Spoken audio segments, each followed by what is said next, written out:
Welcome to the first ever Creator Classic at East Lake Golf Club, just about 15 minutes from downtown Atlanta. This week, 30 of the best players on the PGA Tour will tee it up here to close out the season. But today, the spotlight is on some of the biggest golf content creators in the world.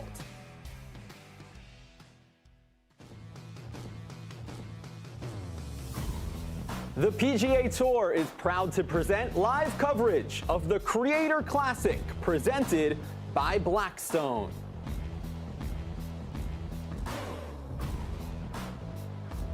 Welcome to Atlanta.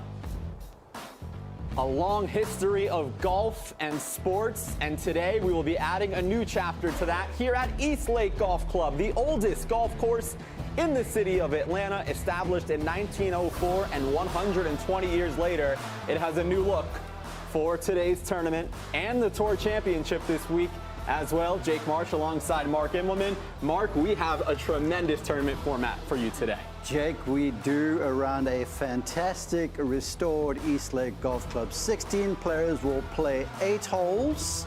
Yes, 8 holes, the back 9 here at East Lake. After 8 holes, the top 4 players will advance to the final hole, the 18th. And then scores will be wiped out. So if you're in that final 4, it's like the playoffs. You just get to go, and those final 4 players will vie for the title of the Creator Classic. 16 creators, 9 difficult holes, 1 champion. I'm Jake, he's Mark, Dan Rappaport, Hallie Ledbetter, Joel Damon from the PGA Tour, and Bradford Wilson will be roaming the course throughout the afternoon. And now let's send it down to the 10th tee to Janae Jenkins, the executive director of the First Tee from Metro Atlanta.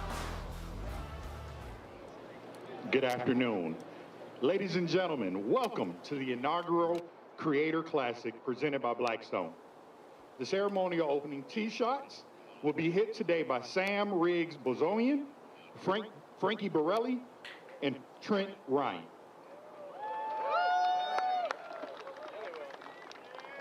First up, from St. Charles, Missouri, by way of Harvard University, Sam Riggs Bozonian. There you go.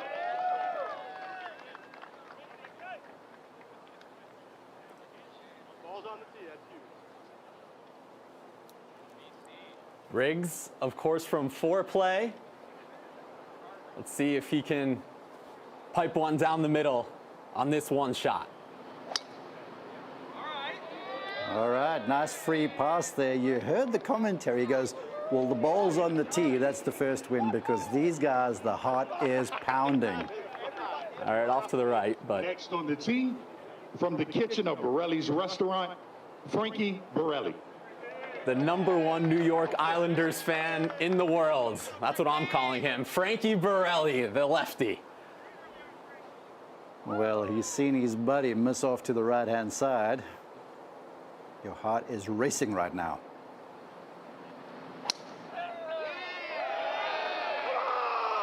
Oh, he loves it.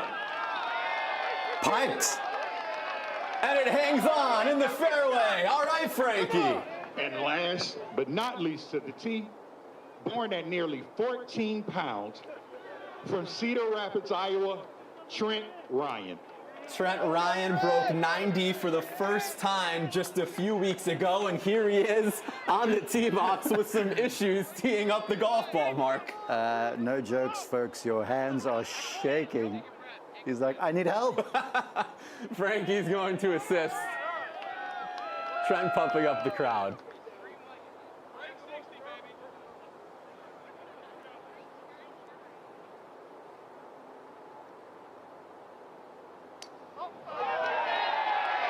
Oh, nice, nice. Similar spot as Riggs. The Creator Classic is underway. So the foreplay guys get us going, and we are officially underway in the Creator Classic. So much pressure on those guys, just one shot each. And they were under the spotlight there, as we have about 7 minutes to go until the first tee shot. Yeah, absolutely. We're watching the players warm up there. The entire golf course has been restored since last year's Tour Championship. And one major change is this driving range, which used to have water off the foreground of the of the hitting area, the practice tee. That has been removed, so these guys and girls warming up do not have to worry about balls going in the water down there. But you speak of the vibe here on the first tee. I mean, how about the fan support that are showing up this afternoon? Yeah, thousands of fans, 16 content creators following 4 foursomes. And that's a whole other layer to this thing, Mark. These guys and girls play in front of millions of viewers on YouTube, but the physical presence, there's thousands of people all over the course.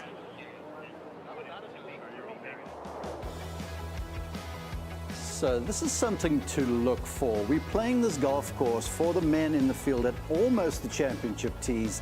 The ladies are in an up tee, they're playing it slightly shorter. So according to this graphic, for a professional, the scoring average on each hole is that middle column.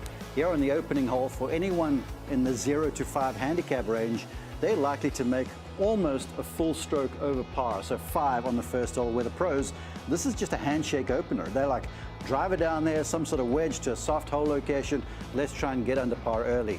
For this crowd, you can see this golf course is going to come at you, and it is relentless. Yeah, 16 players in this field. That was Gabby Golf Girl you just saw earlier, just 16 years old. There's the forward play crew. There's Tyler Toney from Dude Perfect. He'll be part of our first group teeing off at 4:12 in just about 5 minutes. So much buzz surrounding this event.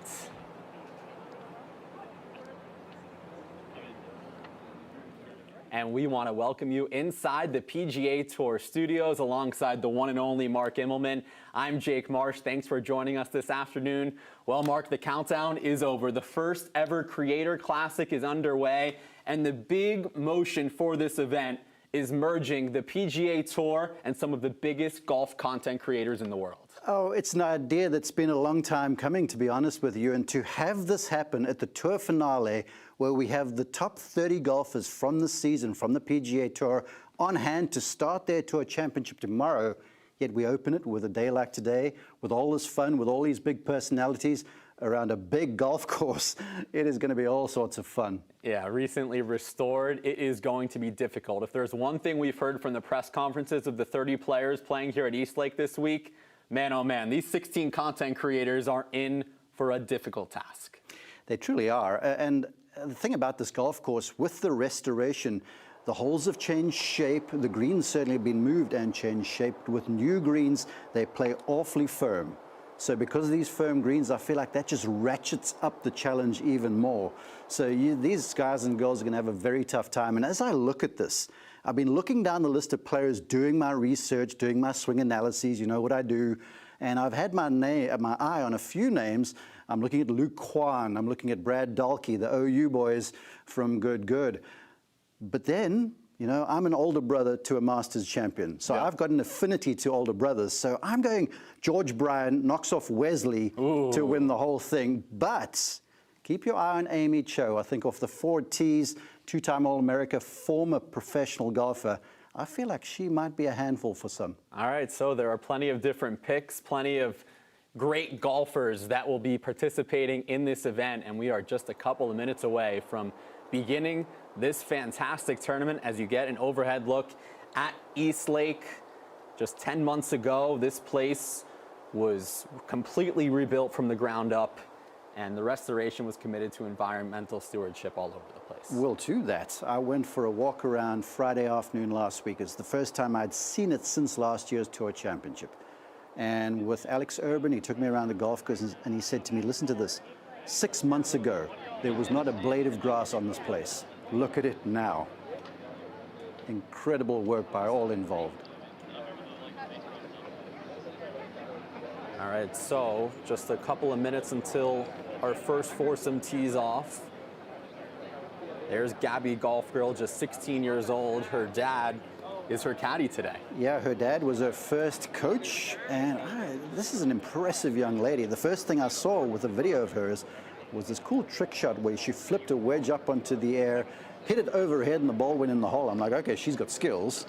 Then, with further investigation, she shot 64, broke a record in a high school golf tournament last season. So she's got skills. Yeah, received her first set of golf clubs at just 2 years old from West Palm Beach, Florida. She'll be playing with Tyler Toney from Dude Perfect and the aforementioned Bryan brothers, Wesley and George. Wesley, of course, the only one in this 16-player field who actively has his PGA Tour card.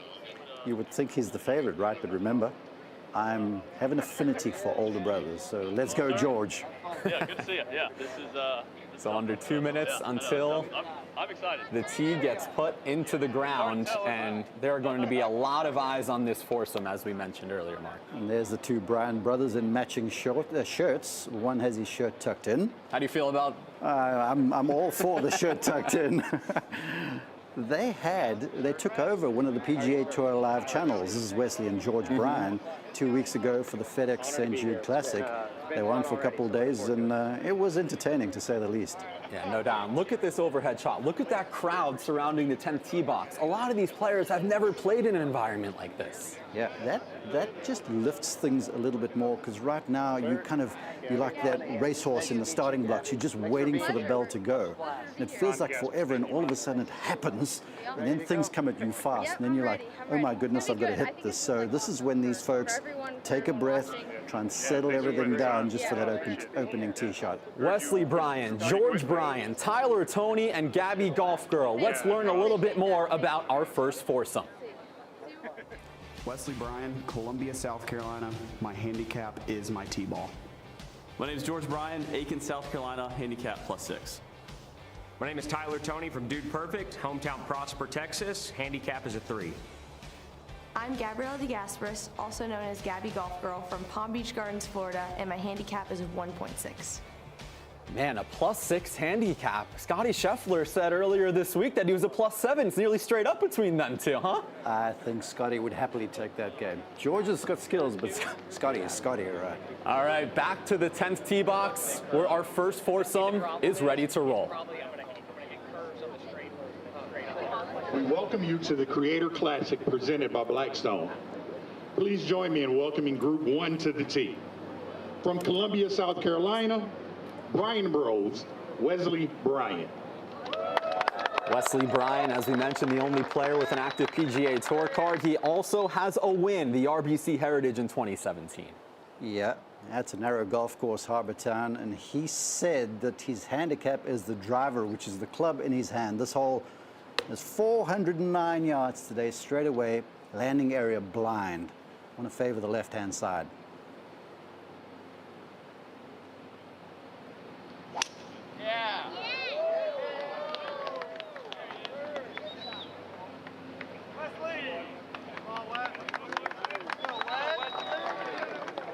Perfect. From Aiken, South Carolina, Bryan Bros, George Bryan. George Bryan, a standout on the South Carolina golf team, helped his team reach the NCAA championship, and he can play almost, if not better than his brother any given day. He won the Southeastern Amateur Golf Tournament about an hour and a half away down in Columbus, Georgia, at a Donald Ross Design, the Country Club of Columbus. This is my guy. Just love that golf swing. Piked. Wow. Outdrove his bro. Prosper, Texas, Dude Perfect's Tyler Toney. Tyler Toney and Dude Perfect have completely taken over the internet. More than 60 million subscribers on YouTube, the Texas A&M Aggie. We'll add one of those in yours truly after I heard this guy walked 140 yards on Lego. This is easy for him. Yeah.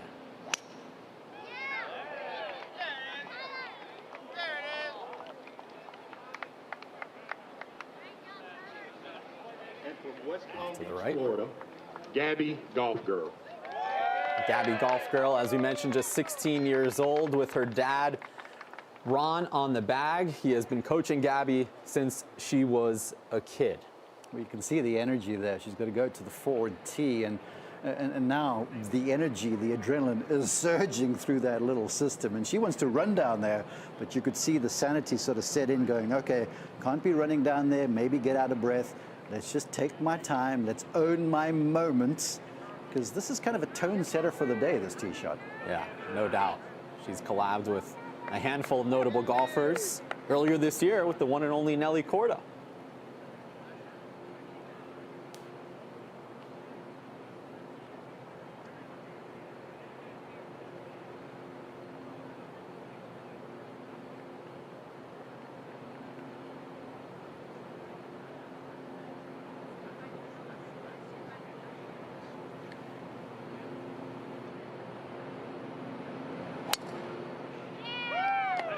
That was a nice pass with a club twirl. Nice and easy.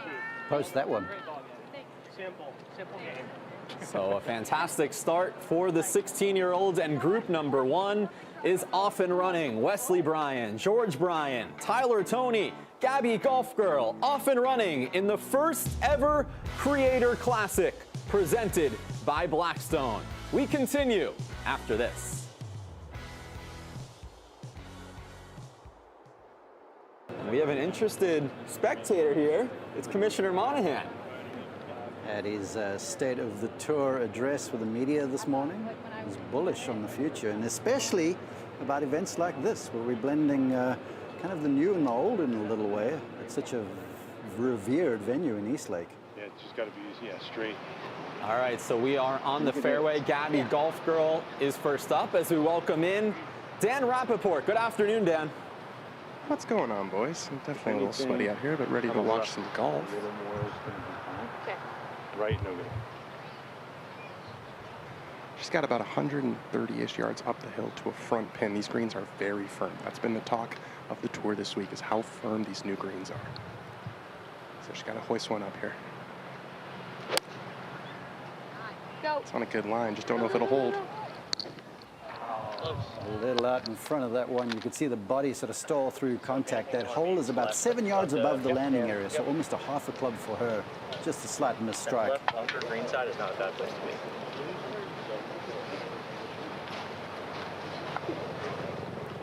And Tyler Toney will be next. Dan, the only member of this foursome to miss the fairway off the tee. Yeah, pretty good starts. I'd imagine they were shaking in their boots, but 3 really good tee shots. Tyler blocked one a little bit. And he said he does not have a lot of experience playing stroke play events. He's going to come up well short. That Bermuda rough is not long. I'd say it's right around the 1.5 to 2 inch mark, but in certain areas it is lush. And to hoist the ball that far is difficult. Dan, you spent the majority of your career following PGA Tour pros, and Wesley Bryan is one of them. Yeah, playing it down, I guess. Yeah, don't touch it. Hey, you know, Wesley's got a resume that's just in a different category than anyone in this tournament. And with that, you know, he's got a little bit of a target on his back. I saw some chatter online. Is he a PGA Tour player? Is he a creator? He's got something to prove today. The wedge kind of a game low is his, drivey one. The wedge game's his calling card. And he'll have that for birdie to start and put some pressure on his playing partners, which includes his brother George, who had a fantastic tee shot as well, Dan. Yeah, really, really good one here. He was hitting it really nice on the range. And George has quite a game of his own. He was an All-American, I believe, at South Carolina in his mid-30s. He's played in the PGA Tour event. Came really close to winning the Q at Myrtle Beach. So definitely one of the favorites here. He's coming in a little left. That's going to come off the slope. Watch this, George. All right, a little backstop in behind there, but you can see the firmness of the greens already. Bryan, Wesley, that is, coming in with a wedge that hit and released 4 or 5 feet up the slope. George will have something just left to right-ish, and perhaps a touch down the hill. So they are approaching the 10th green, and while we have a moment, let's send it out to another member of our crew. It's Bradford Wilson. Hey, Bradford. We're here at the range at the Creator Classic with a very familiar face, Roger Steele. Roger, how you feeling today? I feel great, man. I feel great. Heat included. I still feel great. I was going to ask you, it's hard for the folks at home to really digest just how hot it is out here, but if you could. Unfathomable. Unfathomable. Yeah, yeah. Agreed. I mean, it's just like you would need showers on the hour to, you know, make this survivable, you know what I mean? But I'm just glad everybody, all the fans are out here watching this, you know, getting ready to watch some pretty mediocre golf by myself, you know, but hopefully we just crack that top 4, baby. That's what we're looking for. Smart money is on tour experience players, but big money's on you. Yeah. Just gonna tell you that right now. And dumb money. Dumb money is on me. Big money and dumb money on your boy. You know, the thing that they don't realize is, you know, this round is gonna boil down to 5 shots for me. That's the tee shot on 10, driver, tee shot on 12, driver, 13 driver, 14 driver, 16 driver. If I hit 5 good drivers and then 5 good approaches, we in there. And make 5 putts. You got to get them close though. Yeah. If all those things go right, nobody could beat me, baby. Nobody. I love the enthusiasm. I love the confidence. That's why we love you. Wish you the best out there today. Y'all better tune in. Tune in, baby. All right, thank you to Bradford and Roger Steele, who will be a part of our third group, teeing off at 4:36. But first, we have our 4:24 p.m. foursome getting ready to rock and roll on the 10th tee. It's Paige Sparanek, Brad Dahlke, Garrett Clark, and Mason Nutt. Some heavy hitters in this group, Mark. Truly are. Big smiles there. And now it's time to shine. All right, let's learn more about our second group this afternoon. Brad Dahlke from Frisco, Texas. My handicap is a plus 5.5. I'm Garrett Clark. I'm from Kansas City, Kansas, and I play off just better than scratch. I'm Mason Nutt from Prosper, Texas, and I'm a scratch golfer. Paige Sparanek, Lakewood, Colorado, plus 3 handicap. There is Mason Nutt. How you doing? All smiles so far, but let's see how he and his group fare on this 10th hole. Ladies and gentlemen, please join me as we welcome Group 2 to the tee. From Frisco, Texas, Good Goods, Brad Dahlke. Brad Dahlke, Mark, has something under his belt that no one else in this field has in terms of playing prestigious courses, doesn't he? Truly does. Played in the Masters as an amateur. He helped Oklahoma University win a national championship, and he's playing alongside Buster of Buster Jack. Now, speaking of bust, this guy can bust it off the tee. This will leave like a homesick angel.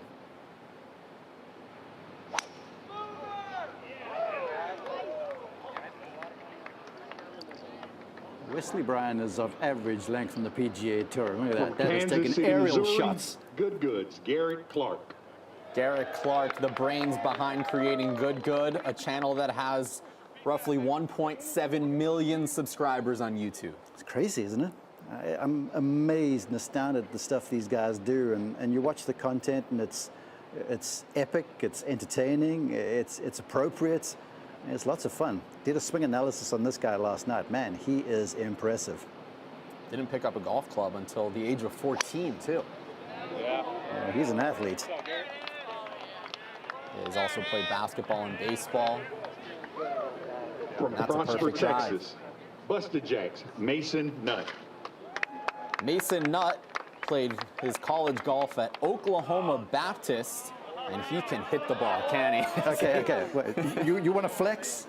Look, we walk on the tee, we got a 7-iron, we just bump a piece of grass up, and you put the ball down on that. No tee here. This is like cool points here for Mason Nutt. Driver off the deck.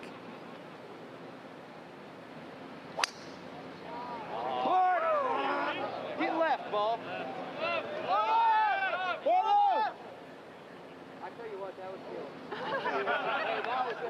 These spectators better look out today. These are some good golfers, but they're not on the tour. At least he found a shady spot down there. Let's go. All right, now we're off. That first tee shot's out of the way. That's, you know, there's certain nerve-wracking times. The adrenaline is surging right now, and you're nervous on the first tee.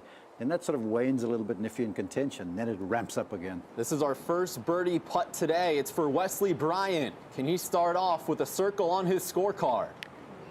Just wandered off to the right-hand side. That's the thing about the new greens, just a little unpredictable right now. They are rolling smooth, though. All right, now back at the tee for number 10.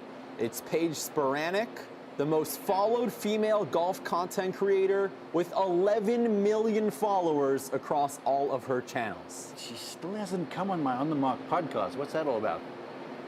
Maybe if she wins this. It's part of the contract, right? Yeah.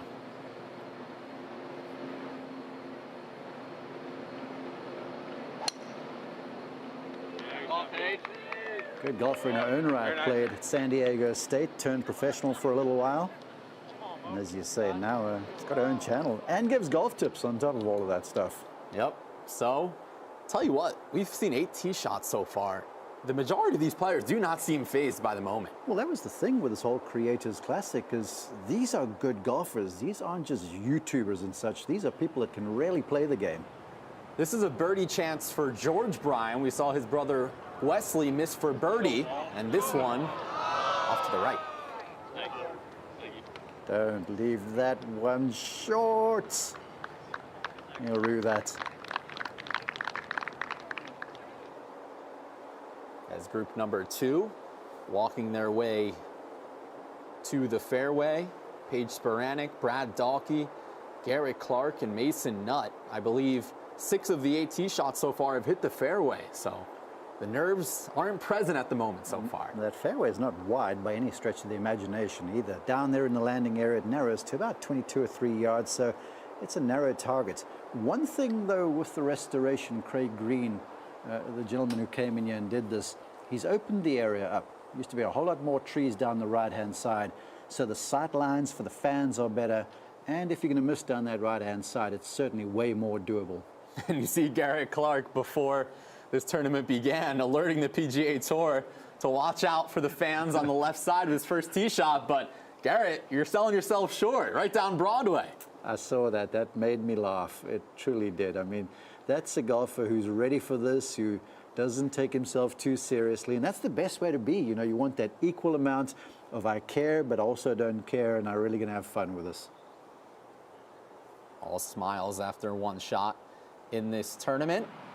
As we jump ahead to the 11th hole, by the way, we saw both Bryan brothers miss birdie putts, tap in their pars. Both Gabby Golf Girl and Tyler Toney ended up with bogey, as we're at the par 3 11th for Wesley Bryan, Dan.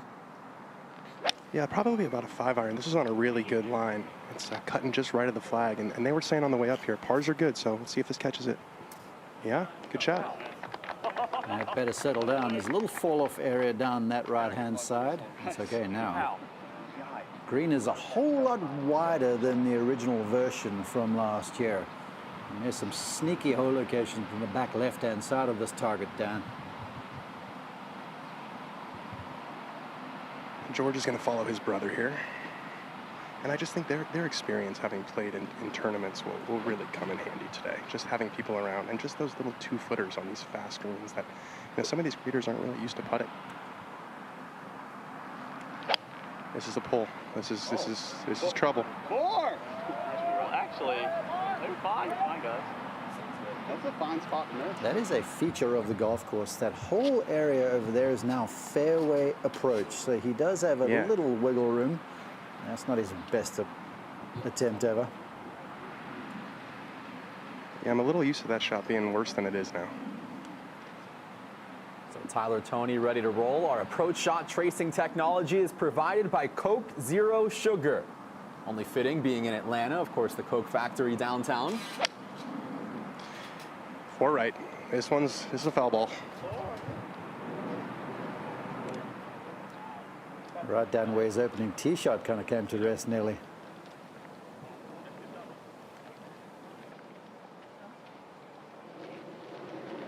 Let's rewind back to the 10th hole, the second shot for Mason Nutt, as we welcome Hallie Ledbetter to the broadcast. Good afternoon, Hallie. Hey guys, Mason's keeping it low, just rolled in that front bunker there. Really tough shot. His ball was sitting way down in that rough. Well, that front bunker is not that bad a deal. You can see the cover there from the short, that little gotcha bunker. But the entire landing area from down where the players are, Hallie, it's kind of a blind approach for them. Yeah, I am, like a lot. I would just You're right, Mark. It is a bit blind. It's +8 from where Paige is, so you can just really see the top half of the flag. Only 7 paces between the front of the green and the pin for her.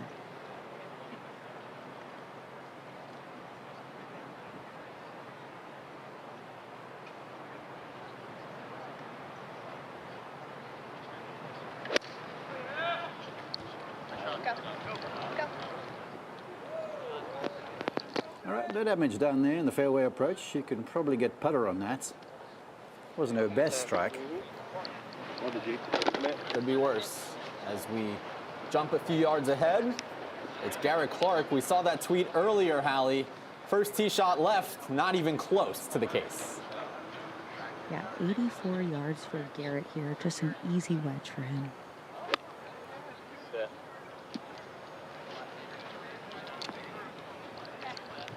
Backstop saved him. That'll wander back down to the flat a little bit.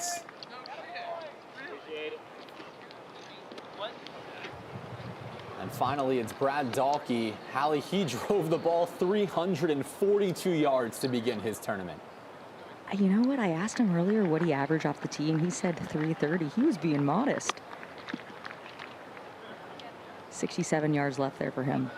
Yeah, that's just a little sauteed lob wedge, gets it to settle down. What a start. I mean, I said he could bust it off the tee. 342, that is craziness. He is going to be one to watch as this afternoon's drama develops. Back to 11. Gabby Golf Girl looking to bounce back from that opening bogey here on the par 3 11th. It's got to go a little. Nice firm bounce on the green will do. Yeah, lovely comeback up there on the top plateau. And she'll have a chance to get back to even par as we are back live on the 10th green. You see Paige at the center of your screen. She's got the putter out, as you mentioned, Mark. You figured that would be the case. We may have Mason Nutt away, touch and go right now, because here's the thing. If you're unsure, go with something straight-faced, because when you're a little nervous and you've got a tight lie down there in this Bermuda, trying to slide the club underneath there, Hallie, is not the easiest job in the world. Yeah, no, it's definitely tricky. I'm not exactly sure who's going to go, but they're both taking a real good look at their shot. Looks like Mason's going to go. I spoke to Mason earlier. Do you guys know he chips one-handed? He just looked at me as I walked by him and said, I'm not doing this one-handed. What a world. Find out if it's right or left-handed. That'll tell us a lot. But first, this bunker shot. I don't think this is too much of an issue. No, it's not a nice upslope. Settle. Yeah, that was a nervy one there. He was making sure that was getting out of the sand. When you're unsure, you grip down, you hit a little more sand, and you swing a little harder. So as this group cleans up ahead at the green at number 10, we reverse back towards the tee box where our third group of Roger Steele, Amy Cho, Sean Walsh, and Fat Perez are all systems go at the 10th tee.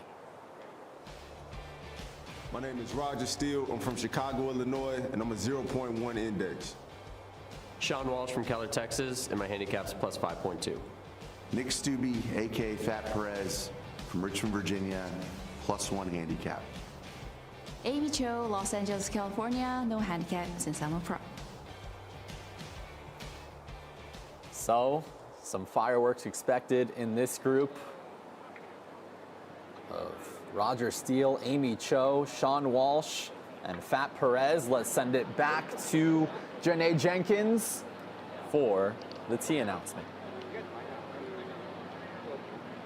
Ladies and gentlemen, please join me as we welcome Group 3 to the tee. From Chicago, Illinois, Roger Steele. Roger Steele sounded pretty confident in that interview with Bradford Wilson at the driving range, didn't he, Mark? Well, he said he had to hit 5 good drives and 5 good approach shots, I think it was, and 5 good putts. Of the tee shots on this 9 holes, I would say this is kind of the least intimidating. But of course, you got all these fans around you.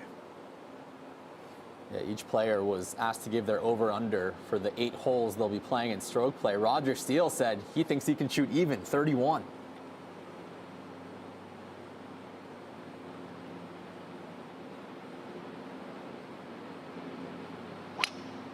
Hey! 195 ball speed, that is healthy. Just to put into context, if you're above that 185 mark, you are styling. Good, Sean Walsh. Sean Walsh has his fair share of experience in pro tournaments. As of February, he had played in 47 pro tournaments with 3 top 10 finishes. Played golf at Gonzaga University, then joined Good.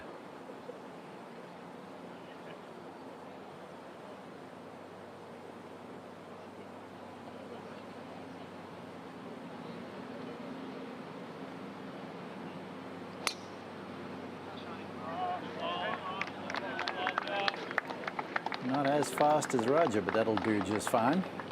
From Richmond, Virginia, Bob does Sports' Fat Perez. Fat Perez is going to be a fan favorite here this afternoon, isn't he? The people's champion. As you can see, the fans already rooting on Fat Perez, as he introduced himself, his real name, Nick Stubbe, but known as Fat Perez from the Bob Does Sports brand. Kind of reminds me of Chris Patton way back in the day. I'm aging myself now with that. Chris Patton was a U.S. amateur champion, and that's what Stubbe does. By the way, Bobby Fairways is on his bag, and that's exactly where Fat Perez finds himself off the tee on 10. Dead center. Up to the green on number 10, will Garrett Clark be our first birdie today? Was the putt that George Bryan left short. Oh, yeah. Not Garrett, opening birdie. That's a fantastic start, and he is our leader through one hole. We mentioned just 8 holes of stroke play. You pick up a birdie, you're going to gain some ground on the field. Big time. I think birdies are going to be few and far between. In fact, in our TV compound, we had a little over and under number for the field. Yeah. And we kind of went with 16 there, over and under. So tweet us. I'd love to hear what you guys think. And finally, out of group number 3, it's Amy Cho. I saw your breakdown of her swing. One word to describe it, demure, isn't it? Very demure. Mindful. Born in South Korea, grew up in New Zealand and Orlando. The Florida Gator. Not just a Florida Gator. 2-time All-America, 2-time SEC All-Conference team. Won the SEC championship as a freshman, turned professional. Back injury, and now she's a golf teacher and a content creator, and she's my sneaky pick today. Not bad at all. A lot of her videos are focused on golf instruction and technique on her YouTube channel with nearly 500,000 YouTube subscribers. As we jump ahead to 11, this is a bogey putt for Tyler Toney, and this is to just limit the damage, Dan, and avoid going worse than bogey-bogey. That's kind of what we were worried about. Those little 2-3 footers on Bermuda that you just pick up in your Saturday game, well, they are not good in the Creator Classic. Really good up and down from George Bryan there. Wesley 2-putted, so the Bryan brothers are off to a good start. So it's 3 over through 2 for Tyler Toney, as Gabby Golf Girl had a fantastic tee shot. This is to clean up her par on 11 after the opening bogey as well, Dan. Yeah, this will settle the nerves a little bit of a nervy putt. I would have liked to see her give that a little bit more of a chance, but she's below the hole, and 1 over through 2. It's not going to take 3 under to get to this playoff. With this, how hard this golf course is playing, you make some pars, you're going to move up the board. That one's safely in. Yeah, when you're nervous, it's always hard to hit putts firmly, especially on glassy greens like this. So the 2-putt 3, threes on these 2 par 3s on this 9 holes will do you no harm. So group number 1 finishes the par 3 11th, as we see the gallery forming towards the tee box for group number 2 here at 11, and it will be Garrett Clark's tee box mark because he is the only one on the course so far with a birdie. He just seems so athletic to me, just going through the numbers. Not a full. Yeah, slow. Land it. Like 6 with the adrenaline. To land this like 200 with from the green zone. Crunching these numbers, the hole's playing 218 yards. You heard that it is downhill just a whisker. Right at the tower.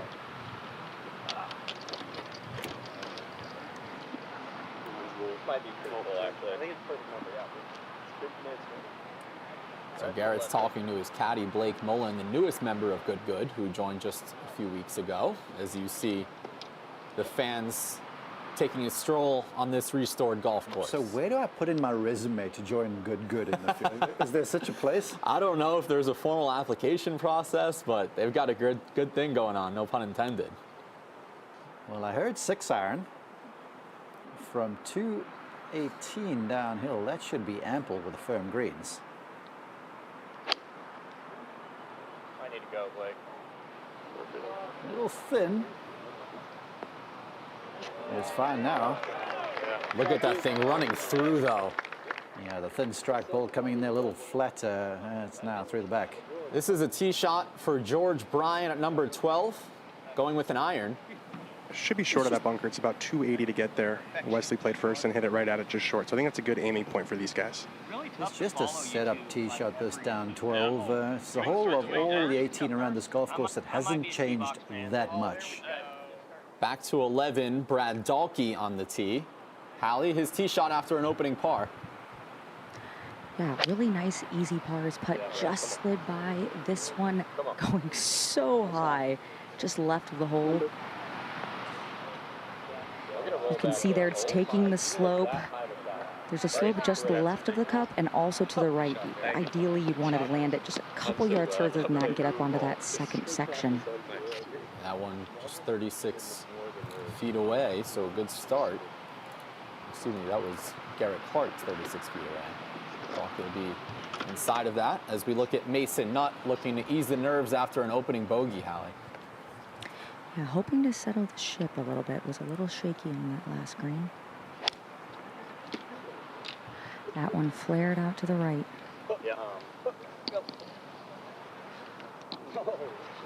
Hook off the first, right shot on the second.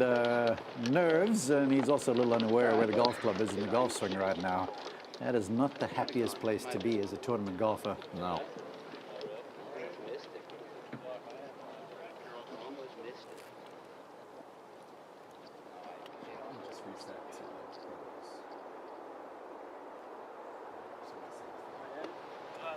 Live on number 10 for group number 3. This is the second for Sean Walsh in that first cut. You can see the zoysia grass there just perks that ball up a touch. You can rarely clip balls from these fairways. And he's going upstairs with that wedge. And that is going to be hasty down that slope. He's going to have to tap that thing. It's something to watch for with these firm greens. We saw Garrett Clark in 11, ball beyond the hole. You see that ball beyond the hole. The way these greens are playing, I would advocate that you try and keep the ball underneath the hole as much as possible. That allows one to putt more aggressively. As you can see, Garrett Clark, the only player under par right now. This is the approach for Roger Steele, who absolutely nuked his tee shot. Got a long, willowy kind of an action. Quintasari nips this one with a lofted wedge. That unhurried swing. Oh, lovely. He was confident on the driving range, and he's got a confident start as well. He's got to hit 5 drives well and 5 putts and 5 iron shots. Not sure about the other 4 holes. And he feels like he can win it. So, just getting underway here at East Lake. Back in a moment.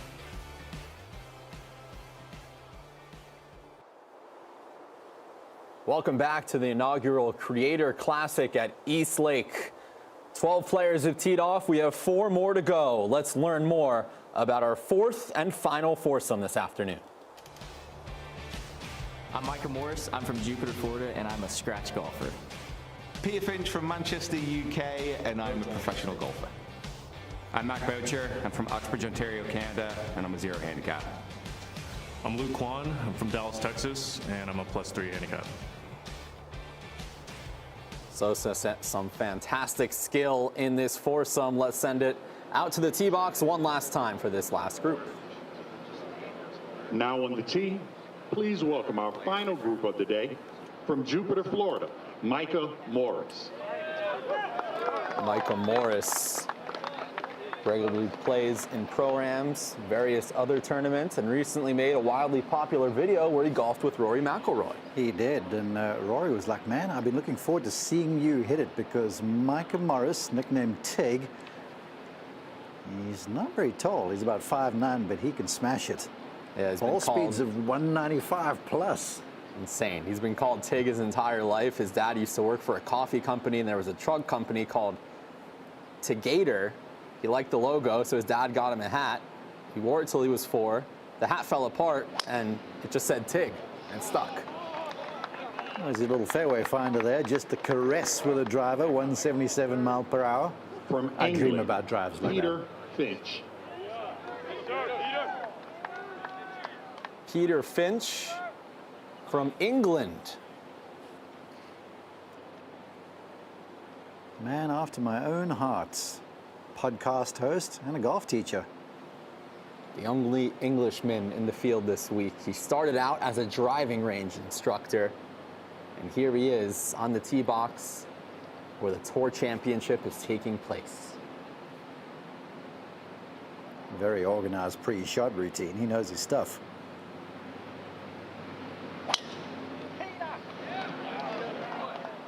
Ooh, going with a high draw down the right-hand side.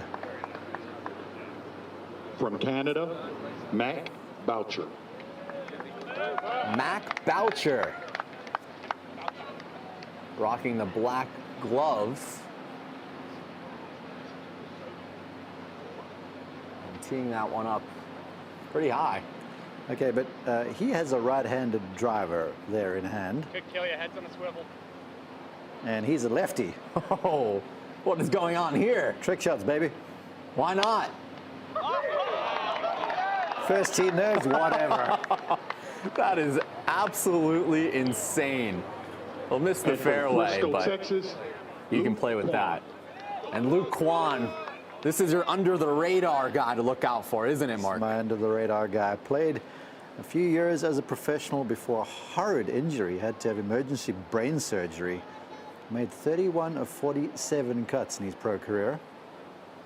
Yeah, he's made more than 50 starts in PGA Tour sanctioned events, including a win in China in 2019.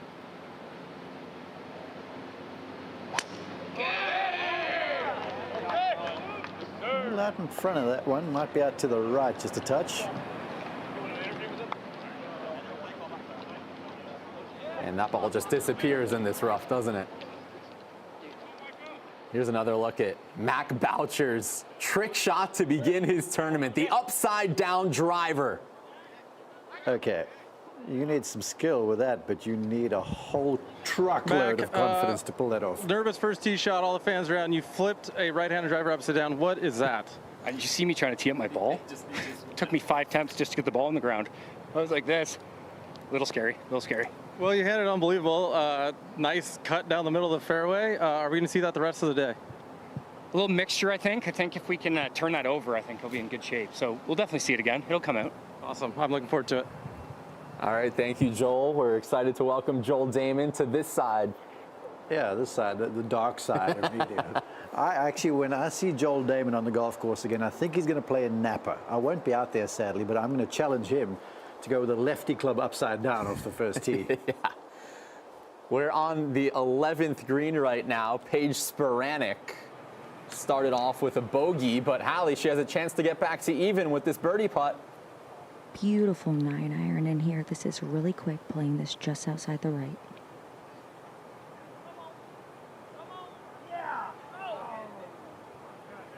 How about the iridescent putter and putter shaft? Style points. Very demure, right, Mark? Ah, cutesy. There's 2 on the counter. Live over-unders at 8. We'll see if we can break it. A couple putts left here for the good guys. Just spoke to Garrett. He said he's still nervous, even after that great birdie start. Begs the question, Holly, are these putts good? They are not. Yeah, They not are today. not. There's just a little meat on that bone. 2 feet 5 inches for Dalkey. And he cleans up his par. And he remains even through the 11th hole, which is really the second hole. Again, if you're just joining us, holes 10 through 17 are stroke play. The top 4 players after that will go to the 18th hole playoffs. This is Roger Steele on number 10, or 11, excuse me, for birdie, just to the left. We've seen 2 putts from that area. One wiggled to the right-hand side, that stayed left. One of them head scratchers.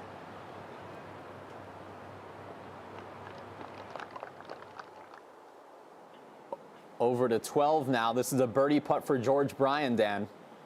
Yeah, the Bryans have it surrounded. It's very cute. They seem to hit their tee shots in the exact same spot, and they did it on the 10th hole. They did it again on the 12th hole. 2 really good wedges in here. This should slide a little bit right. An opportunity to get under par for Mr. George Bryan. It's going to be a ticklish one.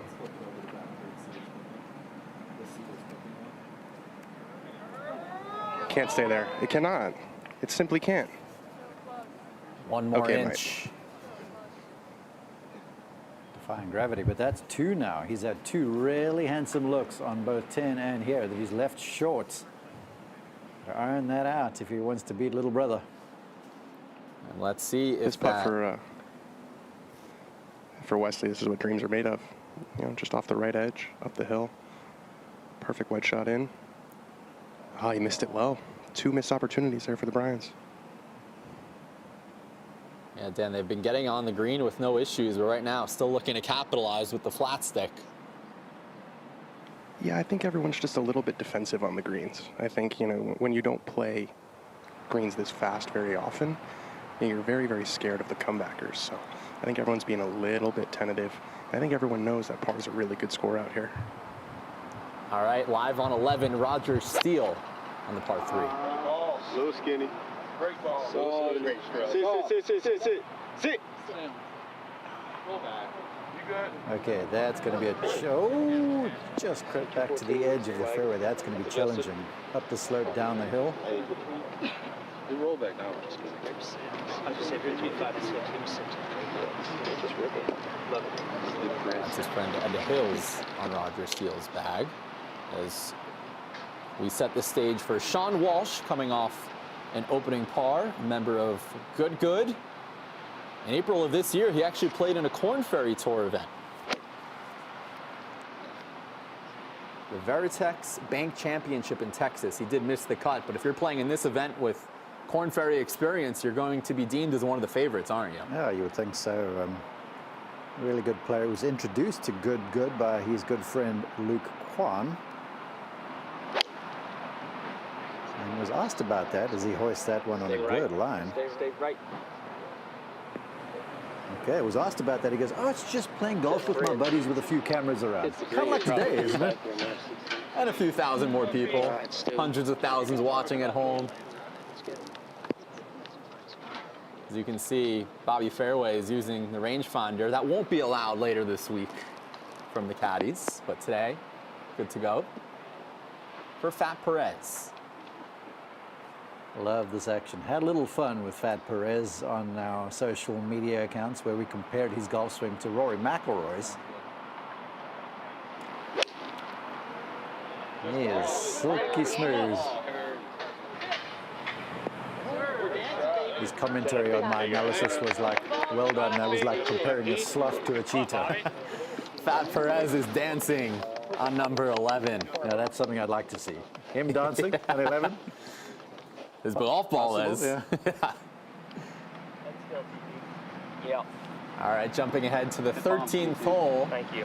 Dan, it's been a struggle for Mr. Tyler Toney so far, hasn't it? He's in great spirits. Someone yelled out to him how you play, and he said exactly how I projected. So I don't know what he said his over-under at, but if it was bogey golf, he's right there.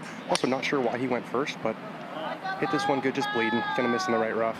It's just in the rough, like usual.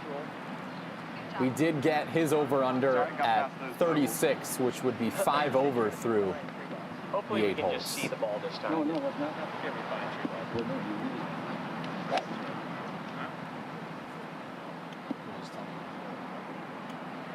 Let's take a look at this drive presented by Rocket Mortgage, the official mortgage sponsor of the PGA Tour, as Wesley Bryan has gone par to start.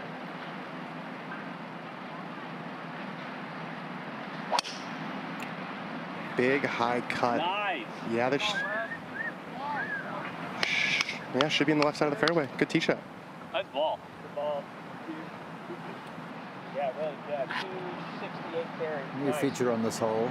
Back in the day, the bunkers were on the opposite side of the fairway down the right, so they've been moved left for these advanced players because that's where most players would get the eye line towards those bunkers that are down the left and about the 295-yard range and more. George Bryan has an identical scorecard to his brother so far. 3 holes, 3 pars. He was very disappointed there was no tracker on the first tee. I think he really wanted to see that one. Another perfect tee shot. Thanks. He is flushing right now. George hasn't missed yet.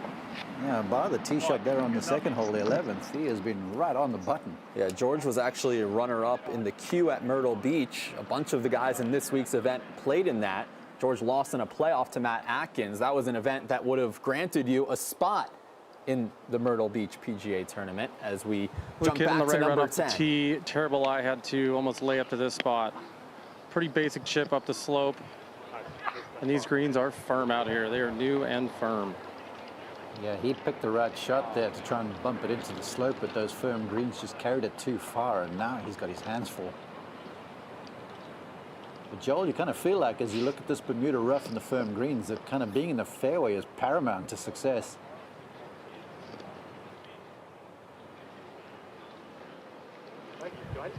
We got Mac playing here out of the bunker.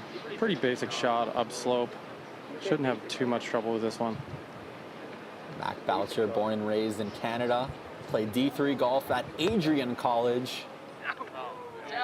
And this one just gets up. That was on the upslope and just had a little too much sand behind that one. Jumping ahead to 11, this is the tee shot for Amy Cho, who parred the 10th hole. Beautiful camera work. It's a little out to the right-hand side. There you go. Good swing. Nice to Beautiful shot. Look at that. Yeah. Back to 10 now for our fourth and final group of Micah Morris, Peter Finch, Mac Boucher, and Luke Kwan. All right, Joel, set the stage. Who's away here on this green? Mr. Finch is on the back of the green, hitting the right rough and caught the flyer lie, and he's got a long downhill, kind of through a tough tier here, and it's going to be very quick. See how we can handle this one on the first hole. Peter Finch has collaborated with many of the participants in today's tournament. Also played in that queue at Myrtle Beach, where he finished in a tie for 6th place. And here he is, as Joel mentioned, from the back of the green, coming back on this challenging surface. He's looking well out to the right-hand side too, so looking for some left borrow, and then you've got those 2 tiers to deal with in the final quarter of the putt.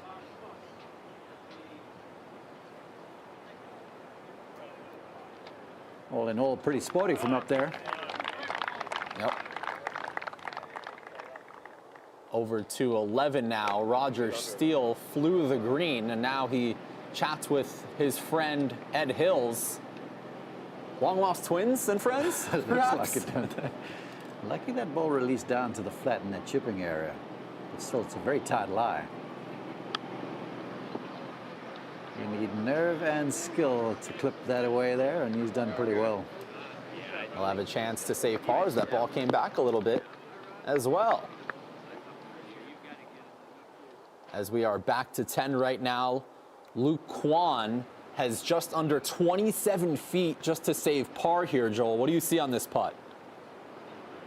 So once again, this is very downhill. It's going down the tier. It's going to be relatively straight, but speed is going to be the problem here on this one. By the looks of things, he's got to move this about 6 feet, and then the hill's got the rest, right? He just has to get started over the tier. Be a huge par save on the first hole for him. Wow, that thing's still running. That's going to be a tough one coming back just to save bogey, as we get a great overhead view of number 11, the par 3. And this is on the green where Sean Walsh is putting from just off. This is for birdie. Up and over that shoulder. That'll spit it to the right-hand side. Ooh, drop the anchor. Full flaps. Be a little tester. That's outside the friend zone. Yep. The circle of friendship. Hey, they're in good. Do they give putts from that range? Not today. Not today. Maybe any other format. So this is our third group of Roger Steele, Amy Cho, Sean Walsh, and Fat Perez. Apparently Brad Walsh didn't bring a ball marker, or Roger didn't have when he was borrowing. We've got a shortage of ball markers here in this group.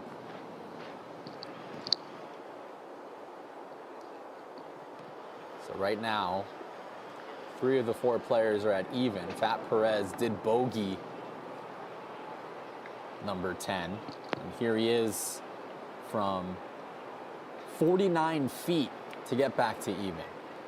A wonderful feel and touch. Got that little forward press in the golf putting stroke, and I would say this is certainly the strength of his game. The forward press, the swing of the blade, ball hugs the ground.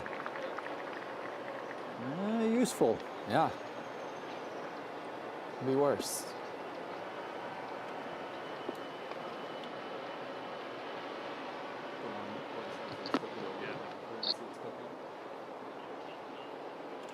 Here's a nice overhead look from our drone cameras of this newly reshaped 11th green. It used to basically be just this long sort of oblong oval from front to back. It's shorter from front to back and certainly wider from left to right at the target.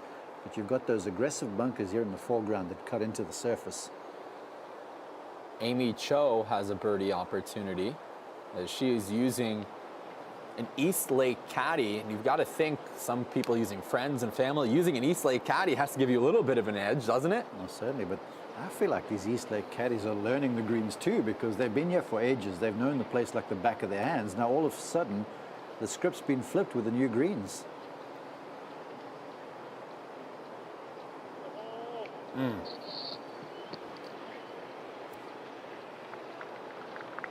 Stress-free par. That'll work in this tournament. So still getting underway on this 11th hole. Couple of holes in for this third group. But first, let's flip it over to Bradford and see what's cooking. Thank you, Jake. I'm here with the SVP of Marketing at Blackstone Griddles, Scott Stevenson. Thank you so much for being here. Why was it important for Blackstone to show up to the Creator Classic?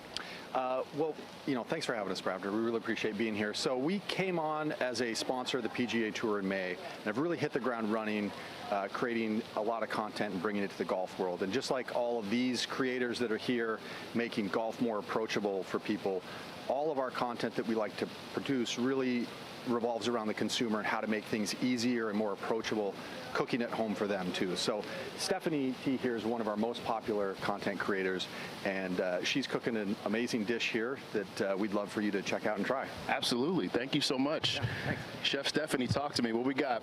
We got pepper steak bites. So if you want to help me, let's finish it off so that you can give it a try. Just tell me what to do. I may not be good with these, but I can sauce. I got this. All right. Yes, so I'll just have you drizzle a couple tablespoons of the sauce all over it.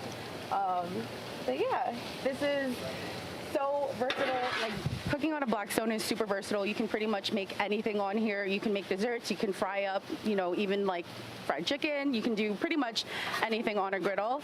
Well, I'm excited to try this specific dish. Much love to the players who are competing today with their drives, but I'm ready to drive one of those skewers through this pepper steak. I don't want to wait anymore. We can definitely go ahead and take a little bite of that. But even though I'm just as excited to try this, I'm just as excited to be here. I just recently got into golf, so this is an honor to be here and watch the creators play. Cheers to that. For the first one. Cheers. Absolutely.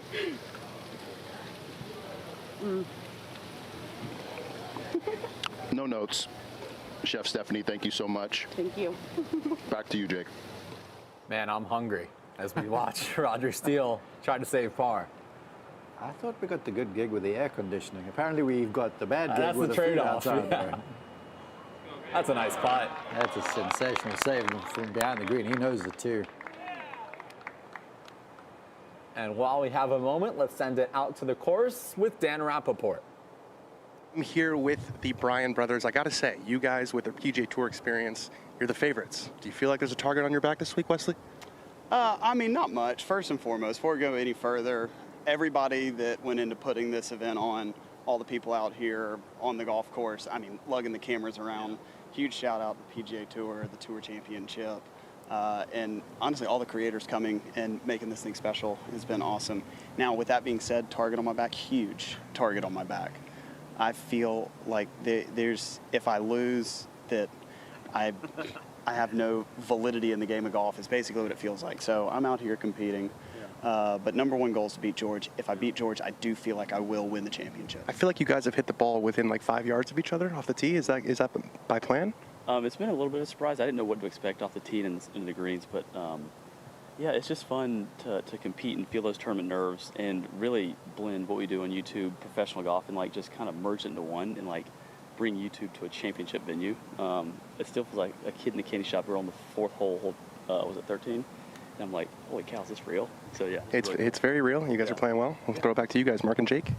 All right, thank you, Dan. The Bryan brothers, no stranger to winning golf events that have been on YouTube before. George is a 2-time YouTube Golf Championship winner. He won the second one at Purcell Farms and number 4 at Pinehurst number 10 course. Meanwhile, Wesley Bryan won number 3. He beat Grant Horvat in a playoff in Bermuda. As we jump ahead to number 12, this is a birdie opportunity for Brad Dahlke. Hallie. Straight up the hill after a beautiful wedge. He's hit an iron off the tee. We know this guy hits it far. Iron, his ball was sitting down, just carried the lip and left this for a birdie. That was a misread of biblical proportions there. He was figuring that would turn to the left-hand side. It didn't oblige whatsoever. Oy, golf will make you crazy. And guys, you won't believe this, but Mr. Garrett Clark is putting for an 8. He hit 2 out of bounds off the tee and then kind of flubbed his second shot. And this would be actually for an unbelievable up and down from over the bunker. Oh, goodness gracious me. Well, that's going to be a 9 for Garrett Clark, guys. We've been saying it.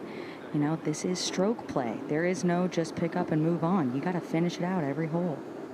Hemorrhaging strokes. I thought the issue was off the left-hand side of the tee, per his tweet. Out of bounds, you're on 12 is down the right. Wow. So from 1 under to 4 over, and in just 8 holes, it's a small sample size. Every shot can change everything in terms of momentum as Paige Spiranek putts for bogey on 12. And again, folks, if you're just joining us, the top 4 is what you want after these 8 holes. Doesn't matter if you're in first, doesn't matter if you're in 4th. As long as you're in the top 4 through the 17th hole, or the 8th that they'll play, you'll go to the playoff on 18. Well, there are a few holes out in front. I think of this 13, certainly 14, the par 5, 15, the Island Green par 3. There's a lot of holes where you can see a lot of movement back and forth. All right, we are live on the 13th hole. Dan, the Bryan brothers have had plenty of opportunities for birdie. Here's another one for George. Yeah, just another fairway, another green. These guys are playing about as stress-free as you possibly could, given the circumstances. So it should be another easy tap-in for George. These guys are loosey-goosey. You know, Wesley knows that he's got a target on his back. He knows people are expecting him to win this tournament, and he's coming out and performing. This is Luke Kwan on 11 after an opening double bogey. Oh, he's hunting. He is hunting with that tee shot. Gorgeous. Best of the day. Wow, Dart City, USA for Luke Kwan as he looks for a birdie on the par 3. This is Wesley Bryan who knocks in the birdie. Good things come to those who wait. The Bryan bros, finally a circle on their card. That putting Really, stroke, it's the calling really card. Just a great start. I noticed you guys didn't mention who finished tied for 9th in that queue at Myrtle Beach. I was just wondering if you guys saw the leaderboard. For which tournament was that then? I don't know if you guys know who finished tied for 9th at Myrtle Beach, but it was the guy that you're speaking to. So just want a little respect. Tied for 9th. We don't hang out of banners 16, for but we'll place, take it. do we? I don't know. Top 10. 9? Really? Serious? I got a top 10. Are you for real with us? Listen, if you've seen my game, you know it was a very impressive performance. Fair enough. Tyler Toney misses the par putt, and he's still in high spirits despite the slow start. It's all about expectations, boys. He's winning the shirt game, Tyler Toney. I mean, we've got bears and we've got trees. This is winning. Well, there's symmetry and consistency in terms of the numbers on his cards. I've always said to golfers I teach back home, you know, handicap players, I'm like, you realize if you make 18 fives, you're going to shoot 90. You're playing bogey golf. Sign me up for that. There you go. On the green in 3 2 putts, you're going to make a 5. Here's Gabby Golf Girl, 1 over through the first 3. This is to limit the damage on the par 4. Yeah, we saw, you know, these bunker lips. She drove it in the bunker off the left side of the fairway, and it was just so steep. She had no chance to get it there. So the bunkers have been made a little bit more penal, I believe, out here. She had no chance. Laid it up about 80 yards short and played a nice one to here. Actually lagged it to here. I believe this is for bogey. Yep, she played one down the slope, and then this one for the 5 to limit the damage. Avoiding doubles is very important, and she's done that. Walks it in as well, so a fist bump with her dad, also her caddy. And this first group will head to the 15th hole. We are live on the 12th hole, and Fat Perez will be first to go.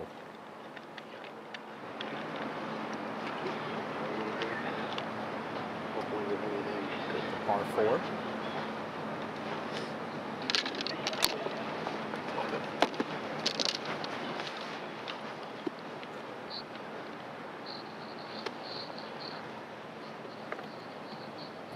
Bogey start for Fat Perez.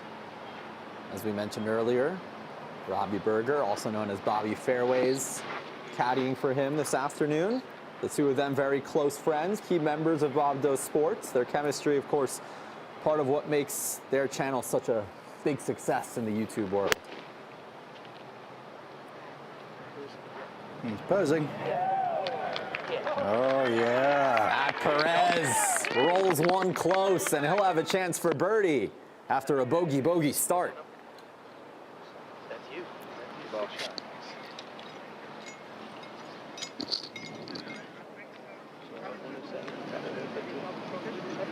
Yeah, put that shot out again. That's real good. Or are you still feeling the same? I'm gonna go gap. Sean Walsh will be next up. He started par so far. Oh, you said 5 up? Yeah.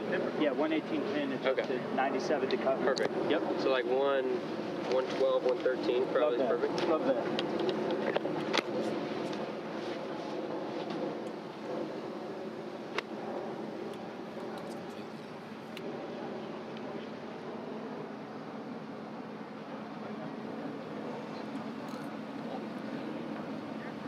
Just some sort of wedge, a little hanging lie.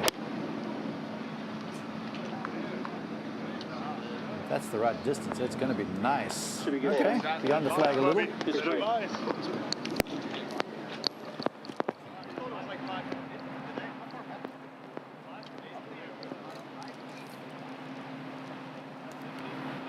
Off to the 14th hole we go, where Wesley Bryan is coming off of his birdie, and Markey's the only player under par right now. After that beautiful birdie back on 13, this teeing ground has been extended way back. Par 4 last year, it's a par 5 now. And the landing area, you cannot see where the ball will come down. Difficult tee shot.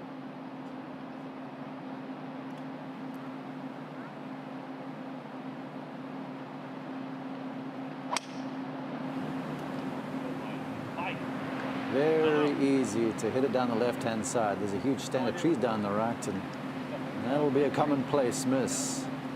Oh, boy. Mark, do you notice that he lines it up with the driver off the heel? What is the thought behind that? He's always done that. It sort of helps him to reshape the downswing some, because if he misses, Wes Bryan that is, he comes a little over the top with him and tends to hit pulled fades, so that little move forces the inside approach.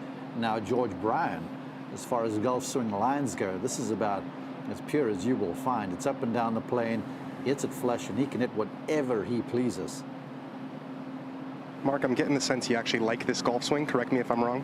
I really kind of do, and as I mentioned earlier in the top of the show, that I'm kind of picking him to beat his brother. This is on a better line, definitely further right. There's a speed slot down there in about the 300-yard range right there. Problem is it's crowned, so it spits balls in either direction toward the rough.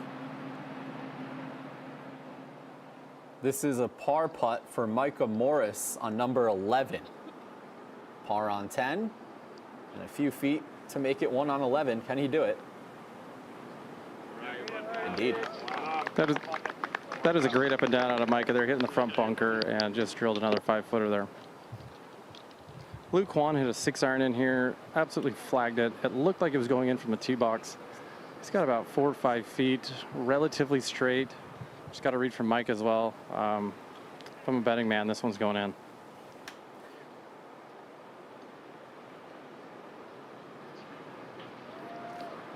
The thing is, Joel, you know, over these, you're nervy, nerves are on end, so that mind starts to play tricks on you. Yeah, on the putting green, you knock this in 9 out of 10 times, but here on the golf course, when it means something, that whole sort of shrinks in your mind a little bit. I think Luke got some nerves out of the way with that double bogey on the first. He just flagged his shot.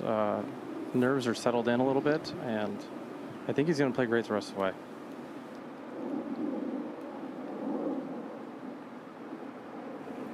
Center cut. He holds that to get back to 1 over par.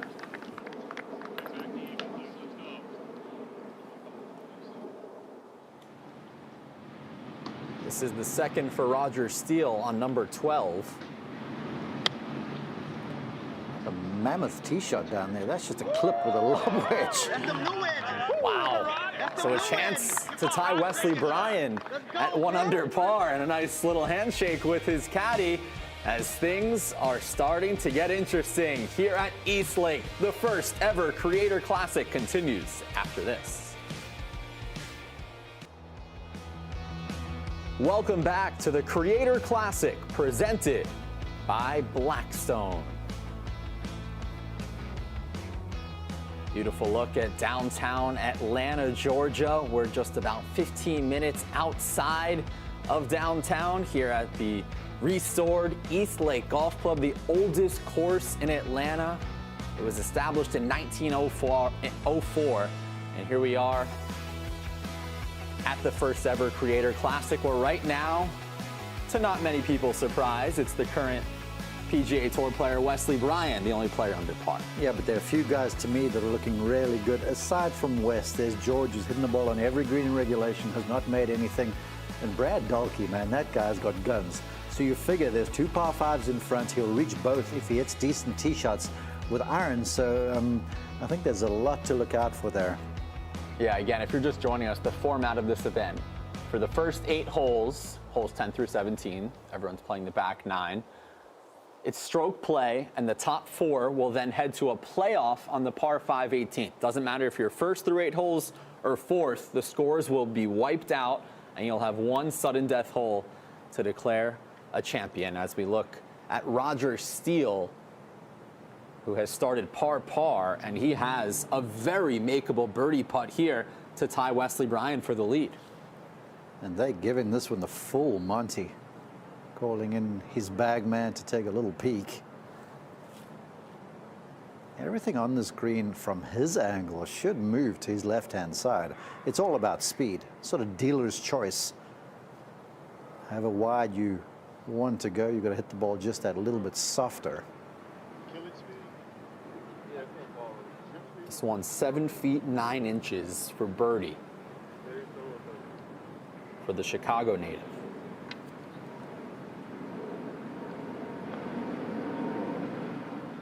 And he buries it. Roger Steele ties the lead. He's all pumped up on number 12. Yes, sir. Hold this putter for me. I'm doing work right now. He hosts Range Talk for Callaway Golf, has 140,000 followers on Instagram, and in this Creator Classic, he is on top of the leaderboard. This is Wesley Bryan's second on the par 5 14th, Dan. What a good golf shot. Drew a nice slide just left of that tree, had about 220, landed just short of the green and trickled on. He'll have that to get to 3 under par. Love the redesign on this hole. It's become a par 5. The fairway's crowned, so balls release off, but the design allows players to run balls up onto the front of the green. There's that fairway area that you can reuse. Basically, anything covering that bunker in the foreground will skip forward towards the green.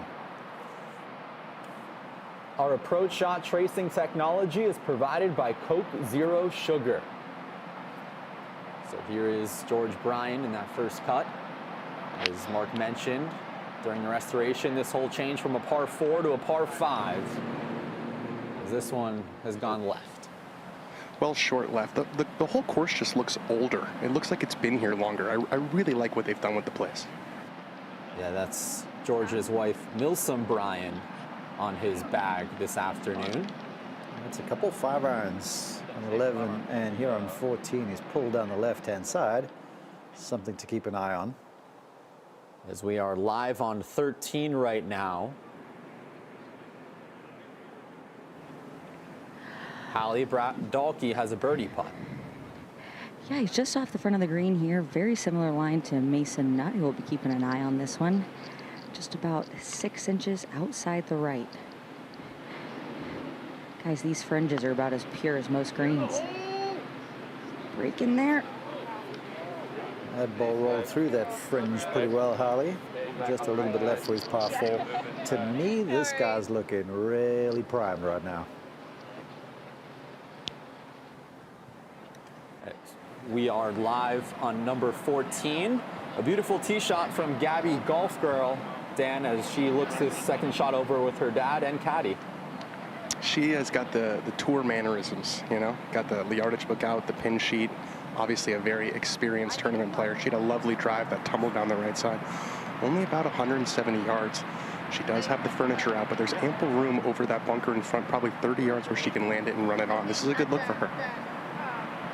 Yeah, in terms of Gabby's content on social media, platforms like Instagram, TikTok, and YouTube, she shares a mix of instructional videos, personal golfing experiences, and behind-the-scene glimpses of her life. Off a bit of a downslope here, so that makes it a little trickier, as Mark knows very well. 3-wood off a downslope. Kind of makes me nervous. A little bit key here. Retain that spine angle. Yeah, really good. She'll have an eagle putt and some claps from the Bryan bros. And that should turn off that shoulder there. That's very nice. Hole high. Yeah, she'll have a look at eagle, as you mentioned. A chance to get back to even where that current cut line stands of the top 4. And now let's send it down to Bradford with a special guest. Thank you, Jake. I'm here with Chef Todd. Chef, tell me a little bit about this dish. Thanks, Bradford. Pleasure to be here. So Blackstone Griddles, I've cooked in 30 states with the Blackstone Griddle. Hamburgers, hot dogs, pasta today. So we're just showing you can do something a little bit different in the backyard. We have a tortellini on here. We have sausage, sun-dried tomatoes, heavy whipping cream, salt, pepper, tomato paste. I think we need some Parmesan. Yes. Can you do it? They told me pasta was possible. I'm seeing it with my own eyes, but now it's time. Let's go cheese. So Bradford's going to throw down a whole bunch of Parmesan. I have some sliced, some chopped basil. Oh, wow. Fresh herbs, so good. Thyme is great. Oregano is great on this. I'm doubling up. Oh, man. I mentioned we have heavy whipping cream. The finishing touch here, of course, lemon. Fresh lemon. Keep cheesing it up, Bradford. We're going to go in with some lemon juice. Oh, look at that. We're going to give it a final mix. Only thing left to do. Eat it? Is eat it. All right, well, let me give it a mix. One last one. I'm in awe. Forks. To be frank. Oh, wow. Let me get you a cute little, here we go. You want to hear? I'll get you a little. Okay, I appreciate that. Yeah, let's go. You need to go in with the big order today. All right, I'll get some. We'll join you. Get some sausage, get some pasta in there. Get a good bite. Yeah, Chef. Let's do it. So here we go. Thank you so much. 10 out of 10, no notes. Back to you, Jake. All right, thank you, Bradford. They're just teasing us with this fantastic food spread. Quan just from the first cut with some lofted wedge. Oh, gets that to settle down. Saucy. Really good. As we jump ahead to the 14th hole. And Dan, some fantastic second shots on this converted par 5. A really good eagle looks coming up here for Wesley and for Gabby Golf Girl. And I think a pretty standard up and down for George Bryan. That pin's right in the middle. I think that's one of the reasons why we're seeing scores maybe a little lower than some of the tour pros expected. They're not used to pins in the middle of the greens. You know, these are sort of more gentle pins, which is giving the creators a chance to, if they hit it well. We're seeing some birdies early, so looks like George will be first here. He's got 34 yards here, Dan. You see that hill right in front of the green. What's the play here? Yeah, he's got to land it on the green. That's the first order of business here. There's ample room to have it take one, maybe two hops, but I would expect kind of a mid-height spinner, check, and then trickle out. That's what he's going to be aiming for. All about contact. You can see he's down the grip some. Got a wide action. That helps with the base of the arc. Ready to get some spin on this. There's the bounce, there's the check, there's the rollout. God, look how fast those are past the green. That'll be about 10 feet for birdie. Just tripped up by the firmness. I think when he struck that, he thought it was going to be good. Green's playing awfully firm. That is always a feature when there's a redesign of putting surfaces, because the soil is not completely settled, so the targets are really firm. Tyler Toney now 5 over. He has 4 5s on his scorecard, and Dan, he'd love to go up and down for another 5, wouldn't he? Yeah, you know, he's kind of the 5 guy out here. That's what we've dubbed him. He's just had a really tough time with the rough, so got to spin. Yeah, you can see that mark. They just don't grab like you expect them to. I'm looking at this stuff, and we got some good weather forecast for the rest of the week for the Tour Championship too. Come Sunday afternoon, these puppies are going to be glassy and firm. Indeed. Of course, the Tour Championship beginning tomorrow on this exact golf course. 30 players for the FedExCup, Thursday through Sunday. You can watch it on PGA Tour Live, NBC, Peacock, as we wrap up the 2024 PGA Tour season. Wesley Bryan coming off of that birdie on number 13. He's going to have an eagle putt here, Dan, from just about 35 feet. His speed has been perfect all day. This one might have to move to get there, and of course, as soon as I said that, there's the announcer jinx. Took us 5 holes, but there it is. There's no such a thing as an announcer jinx. That's a fabrication. Fake news. It's a tap-in birdie for Wesley Bryan. He is our outright leader at 2 under par.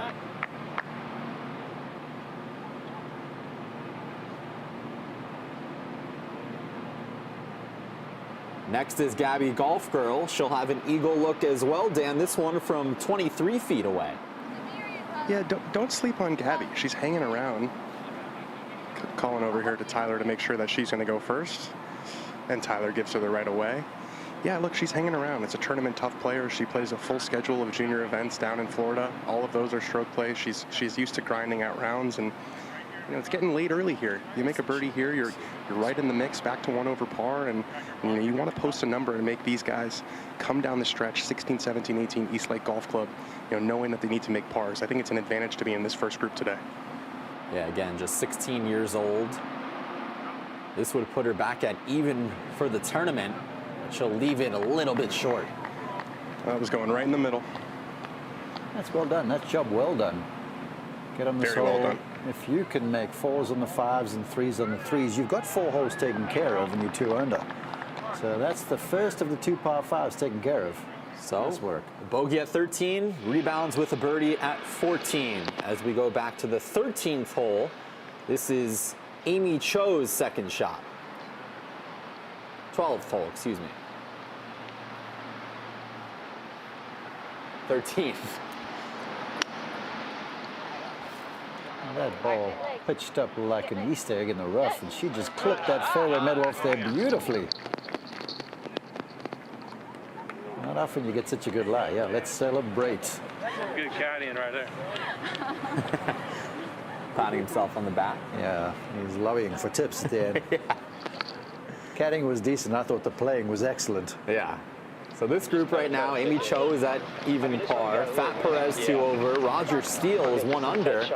And Sean Walsh has been consistent, 3 holes, 3 pars so far. Right. What you got? I got 50. Love it. Kind of like a 25 shot. I like that. Front edge, I think that's fine. Yeah, exactly. So from that lie there in the Bermuda rough, you hear the front edge play is the play, because with the greens releasing, that'll give him a little room to land something short. Now the ball to trundle on up there. Wedge in hand, I'm expecting a good one. Oh, yeah, Sean. Be real good. Yeah, number. Threw it all that way there and settled it down. That is absolutely incredible. And Sean Walsh, who played his college golf at Gonzaga, has a chance to get to under par for the tournament. This is a par look for Peter Finch on number 12. Can he remain even for the tournament? Yes, he can. Strides it on in there. I'm still thinking about that Walsh approach shot from the rough. That thing landed like a beanbag. Oh, yeah. So the Englishman avoids damage. And in terms of body language, positive body language, I'd say Roger Steele's right at the top right now since this tournament began. Oh, he's oozing it. Just allowing things to come to him. He's using the power off the tee, driving in the fairway. I mean, collectively, he's had lob wedges into just about every par 4 so far. And this is another great opportunity. Nearly 350 yards off the tee leaves him with just 87 to the pin. One behind our leader, Wesley Bryan. Go. Go. Yeah, perfect play right underneath the hole. And it's an uphill look to get too deep. Fans love him. Luke Kwan looking for birdie on number 12. Well, Peter Finch is harassing one of our camera operators down there. Swing, slide. And he drills it. A double bogey to start, and he rebounds with birdie. Luke Kwan is even par. Let's take a look at the 15th hole, as amateur data is powered by Arcos, the official game tracker of the PGA Tour. The signature hole on this East Lake Golf Club, Island Green. And for the 5 handicapper, the average proximity to that middle hole location, 35 feet. For the professionals, a little less. It's all about the putting, though. This is Wesley Bryan on the tee of this Island Green. It's bleeding. Is it staying on the back there? It does. Some groans on the tee. Okay, it's dry. This is, this hole's just a lot scarier than it used to be. There used to be a bunker down the left that kind of welcomed balls that were a little bit offline. It was a bit of a bailout. That is gone. The tees are a bit up, though. It used to be like a 200, 220 shot. I don't know if the green's quite settled enough, so they're using the up tee this week. It'll play about 160, 150 where the tee is right now. And I love the way they've built that flow into that teeing ground, too. In years past, there was really only 2 tees back here, and they were separate. But you can see it looks like that terraced look down there. Very old school, very charming. Yeah, very charming. I think this is going to be a great hole coming down the stretch on Sunday of the Tour Championship. This is where the FedExCup, this is the culmination of it all, and to have an Island Green in the mix, a kind of a proper Island Green now, I think it's going to be a huge boost for this event coming down the stretch. Dan, George Bryan has been so consistent in this tournament so far. 5 holes, 5 pars, and really no stress so far.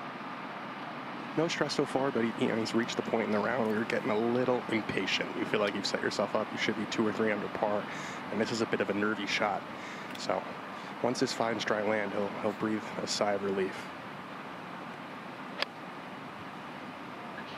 It's going right at the middle of the green. Yeah, really good shot there. That's all. Scotty Scheffler would take that on Sunday. That's been his MO, but that green is just so firm. The ball landed mere 25 feet or so beyond the hole and released a good 15 or 20 more. So that'll be a challenge putting down the hill for the birdie. Next is Tyler Toney. He's kind of given everybody an indication of what a good player but not a professional golfer would shoot out here. He's just been in the rough all day, and when you're in the rough, you have no control. Just no control. This is his best swing of the day right here. Okay, what a time to shine. Sigh of relief, and he'll have a chance for his first birdie of the day. Even a 2-putt would be his first par of the day. It's well inside the Arcos proximity. Amy Cho chipping on 13, and she drains it. Bingo. Hello, Amy Cho. Fireworks on number 13 for the Florida Gator. That was absolutely perfectly executed. Yeah, Fat Perez is like, I see you. Check this out. Line the fairway. Clips it away there perfectly. That's exactly what I was aiming for. And she gets to 1 under par. So for the first about hour and a half of our broadcast, it seemed like even par would be in the mix for that top 4, but suddenly we're starting to see some players get under par. Hey, who was my sneaky pick? Did you call Vegas? It was Amy. Next will be Fat Perez, who is 2 over through 3 as he talks to his caddy, Bobby Fairways. Have they all got nicknames? It's cold. I think you have to have a nickname, some sort of nickname to right. play in this tournament. Unless you're the Bryan brothers. Fat Perez. That's the legendary. His real name, Nick Stubbe.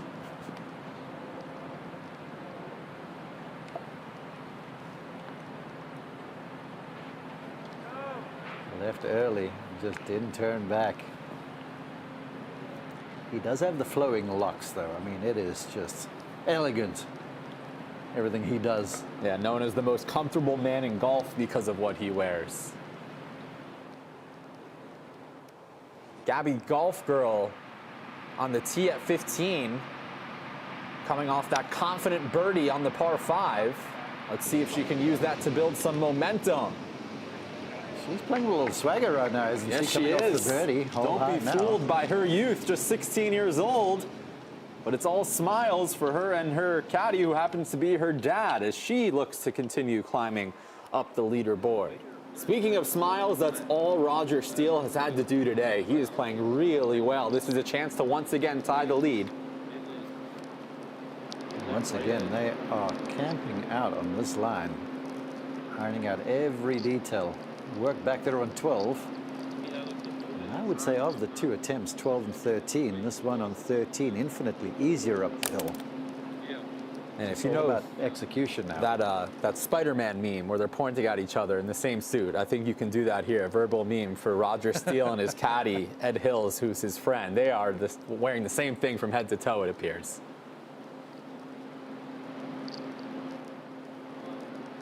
Oh. He thought he had that. They're twinning, that's for certain. Yep. He wanted that one. And he'll have to settle for par to remain at 1 under. But again, that's still a tie for second. All that matters is finishing inside that top 4. If we have a tie for 4th place through the 17th hole, there will be a chip off. And we'll have that sudden death playoff on number 18. And Roger Steele is firmly in the chats. And this one now for Walsh to jump into the mix and climb into red numbers. And it's 4.5 feet for the member of Good Good. Good Good put together a tournament, the Midwest Open in June. Sean Walsh finished in a tie for 3rd place. That was a scramble format. NBA player Austin Reeves actually participated in that event, among other notable names. My boy Colton Nost went and played in that. Yeah, I think he was with Paige. Oh, perfection. Yeah, I think Paige carried Colt for the day. Yeah, that's one of many tournaments that these content creators have played so far. That was a scramble format, but this one, of course, a different format with 8 holes of stroke play and the sudden death playoff on 18 as you get a great aerial look at number 15. Some shades of TPC Sawgrass's 17th here. Yeah, it is. It just plays a whole lot longer than TPC Sawgrass, and the green is being redesigned. Dan spoke of the bunker that was on the left-hand side of the target. That was removed. There's the chipping area now back into the left-hand side of the green, but the target looks narrow from whichever teeing ground you use.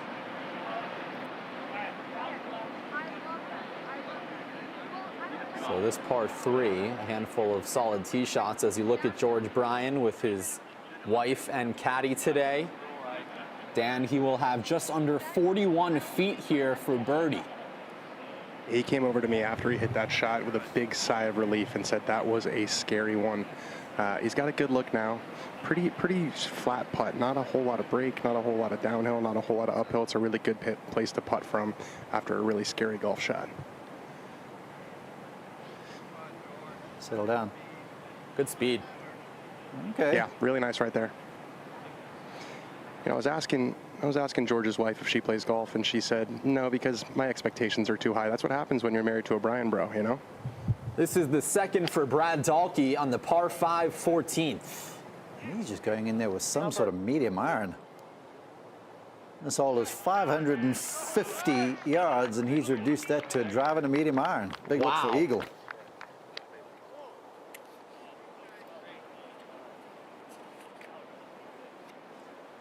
Bunch of players taking advantage of that renovated 14th, which used to be a par 4, now is a par 5. Wesley Bryan missed his birdie putt, and he finishes the job for par, so he'll remain at 2 under, which will We got to please the talk rest about how of the good field. that is. I mean, 2 under par through, what are we through, 6 holes now in this format on this golf course? This is a really impressive display of golf from both Bryan brothers, but Wesley especially in control right now. Now we're rooting for Tyler to get on the board. It's par time. I'm feeling it, Tyler. It's par time.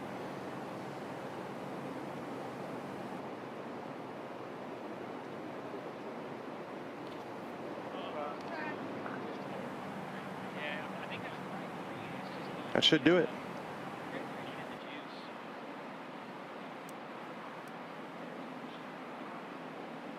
Bro, sweet. Tyler Toney, his first par of the day. And it's been a frustrating afternoon, but he'll have this memory on this par 3. I laughed when I saw he calls himself the Rage Monster. Well, I've seen no rage out of him, even though he hasn't had his best stuff. All right, now Gabby Golf Girl.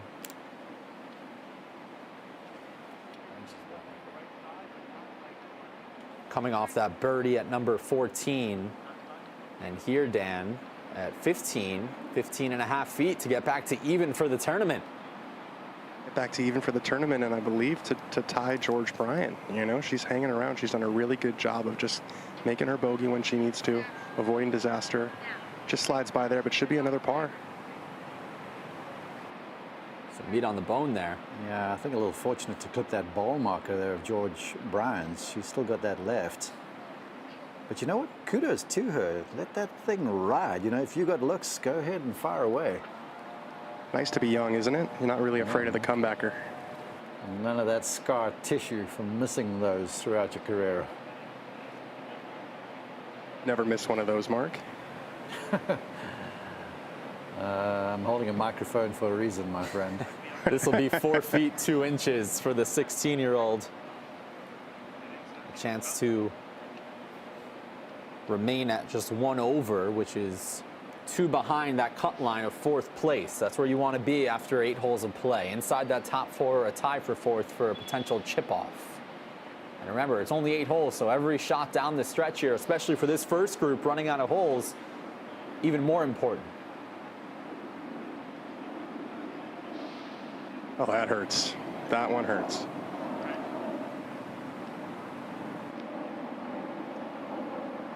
So she'll just clean that one up now and make the bogey 4 unforced. Those 3 putts really sting.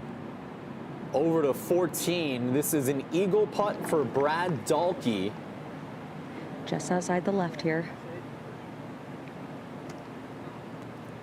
Oh, Hallie, that thing crept to the right-hand side. I thought he had it read and executed.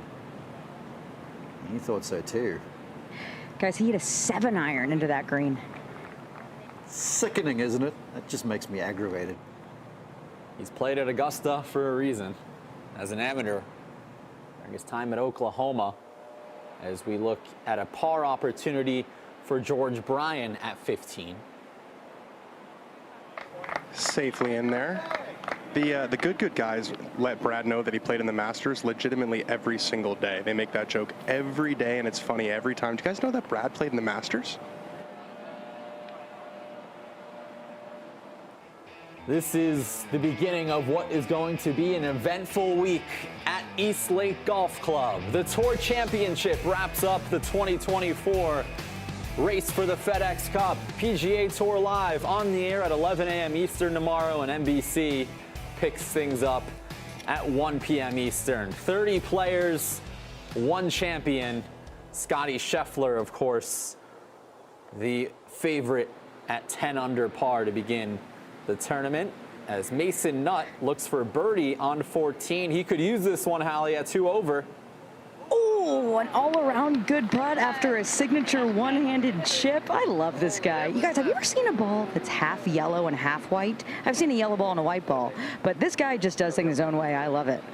A swirl to the bottom of the cup to get to 1 over par. As we jump ahead to 16, look at the bottom right of your screen, Mark. There are a lot of players under par. I think more birdies than we initially thought. Yeah, Kellamy's surprised. I thought this golf course was going to have its way with these players, even given that they're so talented and they have a lot of game. But it's been pointed out that some of the center middle hole locations are a little bit more accessible, and the golf course is playing a touch shorter. But still, you have to put the ball in play off the tee, else you're playing defense. So for the first tee shot on number 16, it's Wesley Bryan, our leader at 2 under. He got under that one. It's going well right. That's the shot he battles. That flare out to the right-hand side. Now that'll be in the lap of the gods. That's an energetic Marshall doing his job. Over to 14, Paige Spiranek looking for birdie. For 2 in a row. She walks that one 2 in a row there for Paige. To get back to even par with 3 holes to play in stroke play. George Bryan on the tee at 16. Now, Dan, we talked about how consistent this half of the Bryan brothers been so far with all pars, but right now that does not put you inside the top 4. He's got to make a move.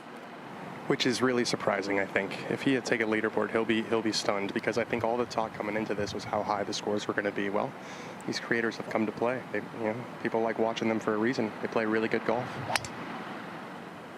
Look like another really good pass. He's on it. He's driving it on a string. Bunker down the left, about 325 to get to. That was the perfect aiming point, and that is threaded. Yeah, I didn't think we'd get to the point today where you kind of feel like you have to make birdies to see yourself in that sudden death playoff. But now, I don't know how aware these players are of the scoreboard, but if you're even or worse right now, you're looking on the outside.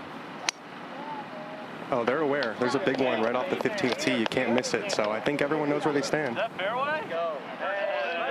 Tyler Toney, look at that ball run. Oh, my goodness. Found a fairway. Maybe. I don't know. We don't want to speak too soon. I love it. So Thanks, Tyler guys. Toney coming off his first par and a beautiful tee shot. He actually got some advice from a recent PGA Tour winner earlier today. Let's take a look. Yeah. Thank you. Thanks for coming out, guys. Appreciate it. Hey, take a picture. Yeah. You have any advice for the course new layout? Hit the ball in the fairway. Yeah. Don't. Then it's bad news. Yes. Yeah. Hey, don't embarrass yourself. That's the Gee, I love that guy. He's got good advice. I'm hoping I'm able to abide by it. At the end of the day, it's like, they tell you, hey, you just want to be left side of the fairway here. If I could hit it to the certain side of the fairway, I wouldn't be projected 15th out of 16. But we're going to take his advice and do what we can with it. Hit the ball in the fairway. Pretty good advice for the guy who just won the BMW championship. Tyler Toney. We'll see him after the break.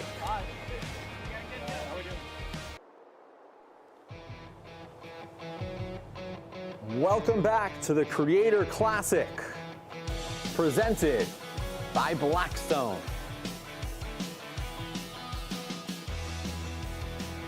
We are in full swing for this inaugural Creator Classic. Wesley Bryan currently leads, but again, first place and fourth place, they do the same trick. All you want to do is be inside that top 4 through 8 holes. Yeah, certainly. As you look at those folks down there, you get the sense that maybe posting would be a good idea, through 17, and you put a score up there, because it has an influence on the folks behind you. But the way this golf course is panning out, folks are going through 14 right now. We've seen it playing really simple, this 14th hole right here. You try and make some hay. This is the 14th, the second shot for Sean Walsh. We've seen plenty of players get on in two here. Can Sean Walsh join that crew? Yes, he can. He'll have a birdie putt. Well, the hole's playing like a long par 4 for these guys and gals right now, and that's the point I was trying to make. 14 is kind of the pivotal hole right now. You get something happening there, and it sets you up for the close. Yeah, my apologies. I jumped the gun there. That ball rolled all the way through, but it's still a good second shot as Peter Finch will putt for his third. And he drills it. He has these greens figured out. That's 2 bombs in a row. Very well done. The only Englishman in today's field. Another birdie. As we are live on the 16th hole right now for our first group of the Bryan brothers, Gabby Golf Girl and Tyler Toney. It's just a gorgeous par 4. Reshaped, you can see that bunker forced into the left-hand edge of the fairway, so it narrows the landing area, and from there everything on the right side of the green has really been accentuated. It pitches off there, and the target's above you. This is a good par 4. 4 is a good score. So this will be the penultimate hole for group number 1. Again, they'll stop play after 17. And then the sudden death playoff will take place on 18 between the top 4 players.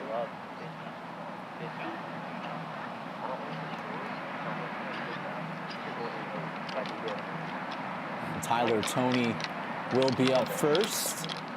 Despite being at the bottom of the leaderboard right now, Dan, it's been all positive vibes from Dude Perfect's very own, hasn't it?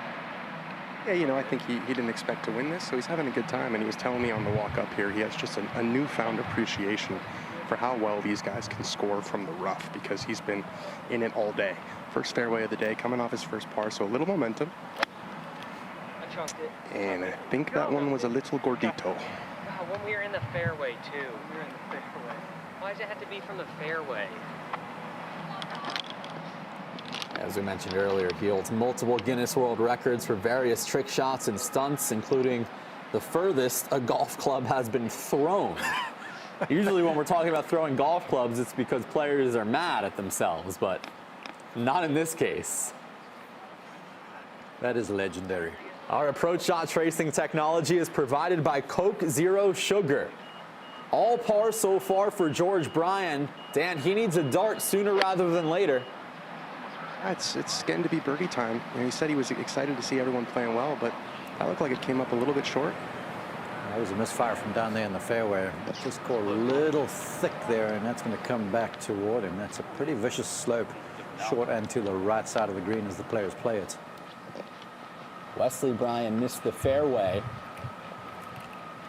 Yeah, he's pretty far down there, though, so I think he should be able to muscle a wedge up there. Came out kind of nice. It's flying.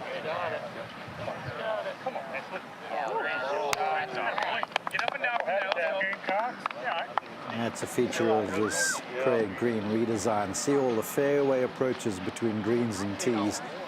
Offers a selection of shots. It won't just be like gouge wedges out of the thick Bermuda rough. Chipping, putting. You got a lot of options around some of these targets.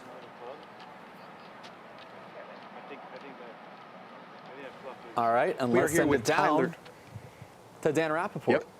Here we are. Sorry about that, Jake. We are here with Tyler Toney of Dude Perfect. Now, I know you guys make videos of all types, but you're not necessarily a golf creator. No. How does it feel to be invited and involved in this event? Well, it's humbling at this point. I think we're the only non-golf creators here today.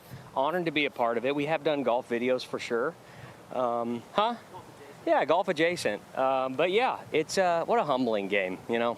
Yeah, you were telling me on the way up here you have a newfound appreciation for just how good these tour players are. Especially out of the rough, man. It's when they grow the rough up, bring in the fairways, and those greens get rolling, it's just a totally different ball game. Thanks so much. Back to you guys. All right, thanks, Sam. Tyler Toney, as we mentioned, part of the extremely popular Dude Perfect channel, 60 million followers on YouTube, subscribers on YouTube, I should say, 1.6 Instagram. And we are looking at another opportunity to do some damage here for Paige Sporanic, Callie. Looking for 3 in a row. Her and her caddy took a long look at this one. It's just straight uphill, shouldn't move too much at all.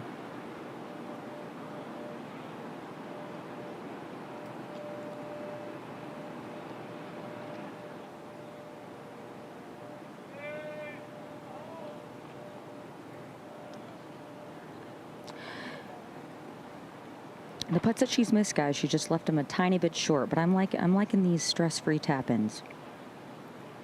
Yeah, in good shape after the 2 birdies. You'll take 3 on 15, all smiles. Time to make a little sunshine. 2 under. 16, 17. In her last 3, even par, 1 stroke behind a tie for 4th place. And now Brad Dahlke has a chance to tie Wesley Bryan for the lead here. He'll have 19 feet for birdie, Hallie. Garrett Clark had a very similar putt from about 10 feet from behind Brad was, so he was watching that. This is going to sling hard left to right at the end. Just one of those you can't get too frisky with, because if you get that left with speed, you'll leave yourself something of consequence coming back. So 3 will do no harm. With his length, he'll get a wedge into the next hole. Fat Perez looking for a birdie on number 14. Stretch, baby. Oh boy, it's been that sort of an outing for Stubby. You can see he told himself, so slow. Got to give it some power. As Mason Nutt looks for par on 15 with that orange putter. It's pretty stylish. Orange They're matching putter, the putter yellow head to your ball. shirt, isn't it? He remains 1 over. As this will be the 3rd shot for Sean Walsh.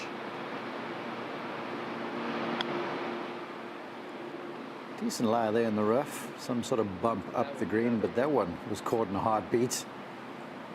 That is a misfire from the former Gonzaga University star.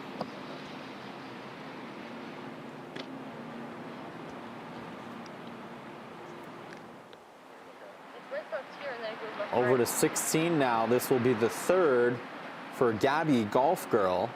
And Dan, she's got the putter out.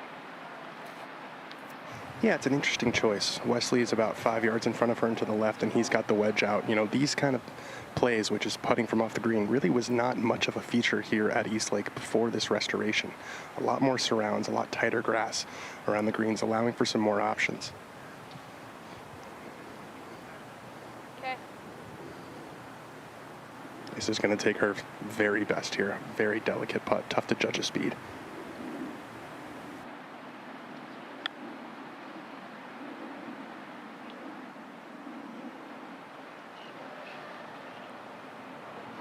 Settle. Yeah, just missed that ridge. It'll settle down, but the mistake was made with the approach shot. Amy Cho looking for birdie on number 14. We recently saw her chip in for birdie. How about a putt for a circle on her card? She didn't give this one enough power, though. No, she missed that start line in a big way. Head shaker. Wesley Bryan's 3rd on number 16. It got a little bit of check, but it's going to need to slow down. Just trickling out. They're so quick, especially below the hole. That's going to leave a good 12 feet up the hill to avoid his first bogey of the day. Yeah, and that would create a 5-way tie if he bogeys this. So a huge putt coming for our leader. Above that hole location on 16 is no dice. Same thing here on 14. We saw Sean in behind the hole with the 2nd shot. Now something of consequence back up the hill, but he has seen Amy Cho come down a similar line. Walsh currently 22.5 feet away. Coming off that birdie at 13, but we've seen plenty of players take advantage of this par 5 14th. Again, it was a par 4 before the course was restored over the last year. Let's see if he can get to 2 under and tie the lead. That ball rolling perfectly end over end. He saw that ball of Amy's side swipe to the left-hand side, so he overreacted and overread that one. Tyler Toney looking for a long par save on number 16.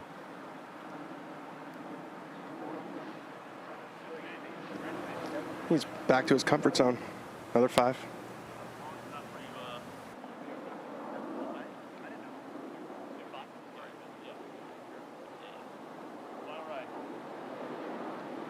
you know, these are some big par putts coming up. As we've been talking about all afternoon, the scores are a lot lower than we expected. So, you know, even par might not do it. We thought that might be the winning score, right? Mm-hmm. Yeah, coming into today, I said through 8 holes, I think the best would be even or 1 over. And again, there's still some golf to be played, but I think the players are shattering all of our expectations. Well, they give some talented people some benign conditions. There's barely a breath of wind out here. It's warm, so the golf ball's traveling a long way. The greens are rolling true, and if you hit some good shots, you're being rewarded. I still think, though, that the par 5s are key, and I'm excited to see what's going to happen down 18. Yeah. The closing par 5 with a fairway that's been moved to the right-hand side. Gabby Golf Girl looking to save par on 16.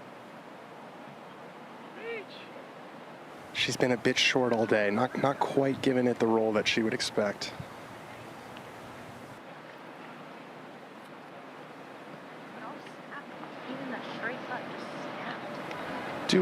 Is the internal out of bounds on 18? Are we playing that for the Creator Classic? I know I saw that today that the PGA Tour did it. Wesley Bryan looking to keep the outright lead, and he does just that. That man is clutch. He's gutsy, isn't he?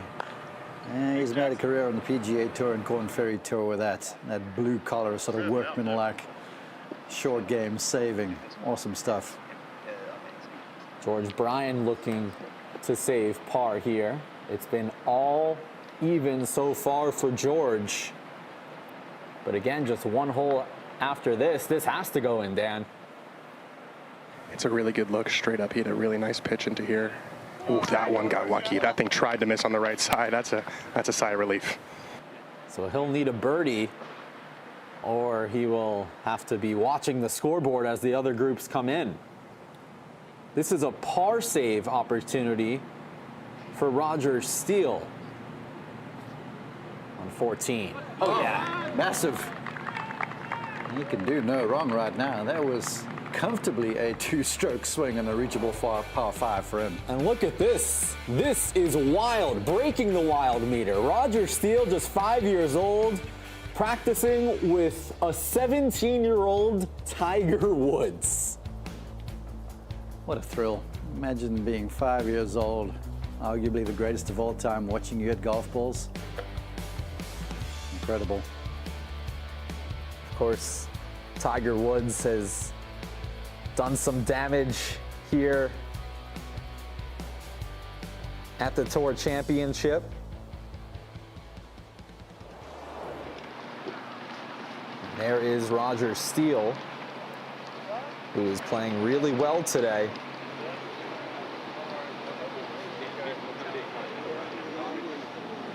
And some fans on social media on his side.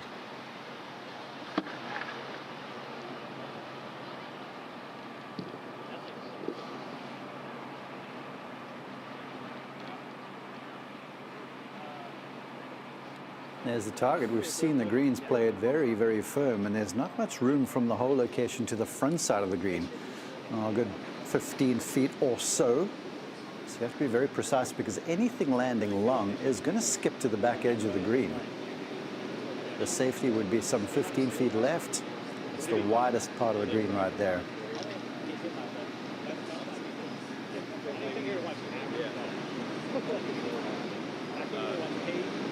So this is our group of Roger Steele, Amy Cho, Sean Walsh, and Fat Perez.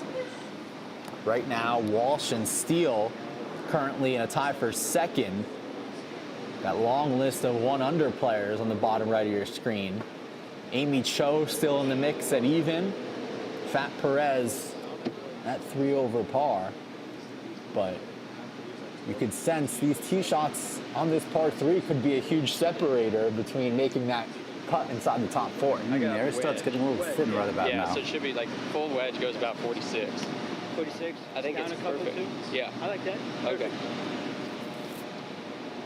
Sean Walsh playing with his caddy Tom Broders, better known by his nickname Bubby, who has 367,000 Instagram followers and over 250,000 YouTube subscribers. Bubby joined Good Good in 2021, a core member of the group. Hall's playing 155. He says this wedge will travel about 146 or so. That sounds about ideal. Landed short, allowed to skip on to the hole location.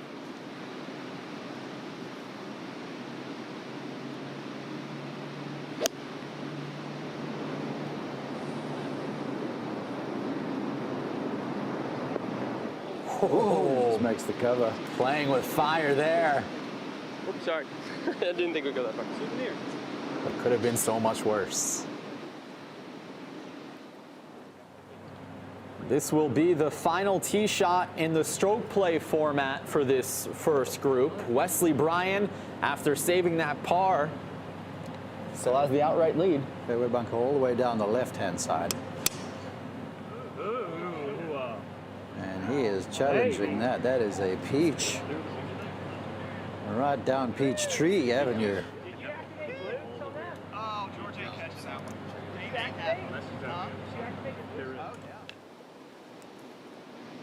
Back to 15 now. Roger Steele is on the tee.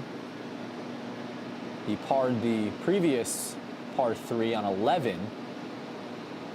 Currently has 4 pars and a birdie. Wonder how much he took from that lesson with Tiger Woods when he was 5 years old. You gotta wonder. 5-year-old with Tiger. I think he was probably just like, hey man, I want to hit some golf shots. I don't care who you are. Who are you? Don't take my bucket of balls.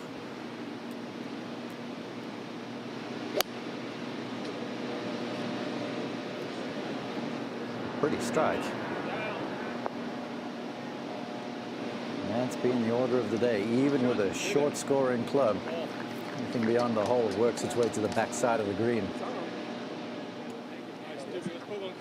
We'll have a birdie putt coming back the other way. George Bryan looking for a birdie. Let's take a look at this drive presented by Rocket Mortgage, the official mortgage sponsor of the PGA Tour. Almost imperative to find the fairway, and this is the aggressive line. No, sir. Bunker down there. Yeah, he most likely needs a birdie as the stroke play format of this first ever Creator Classic is coming down the stretch. It's Wesley Bryan at 2 under and 4 players 1 stroke behind. Back in a moment.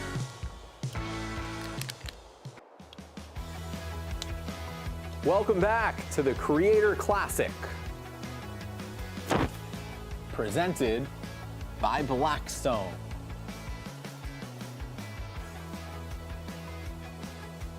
The drama is intensifying here at the restored East Lake Golf Club. Right now it's Wesley Bryan leading the field by 1 with 1 hole to play in stroke play. But right now, you want to be inside that top 4. We have a 4-way tie. If things ended right now, we would have a chip off. Yep, and George Bryan is thinking, I've got to try and play a little offense. But first, back to 15 and Amy Cho. This par 3. She's even par for the tournament. Surprisingly out of balance there for her. Ordinarily, she's well organized. It wasn't her best strike ever. And over to 14, Micah Morris looking for eagle. He has 4 pars so far, but Joel Damon, he has a chance to shoot up the leaderboard, even tie the lead with this eagle putt.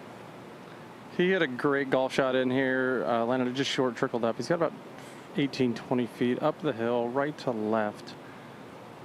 He scrambled his way to this point, but 2 great golf shots to hit him to this point. ShotLink has it at just under 17 feet. From this camera view, I'm surprised he didn't ask for that marker to be moved. It looks like it's right in the line. Maybe that's just like a sighter for him to take the ball around. And Joel makes a good point there. You know, sometimes golf, there's ebbs and flows, and you just got to hang in there. And he scrambled to here, but all of a sudden, just 1 stroke. And this could turn your tide quickly. Sometimes it's great to have a ball marker kind of just off your line. You know, it's kind of a bumper, but somewhere place to aim. That ball wobbled off the face. You saw those 2 lines in the golf ball. They did not track end over end as much as what he would have liked. Still a birdie, though, and he gets into that 1 under crew that becomes more crowded with just a few holes to play.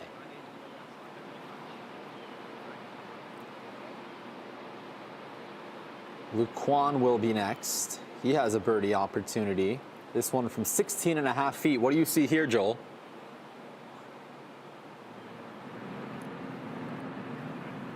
Sorry about that. I lost the ball, but that's on me.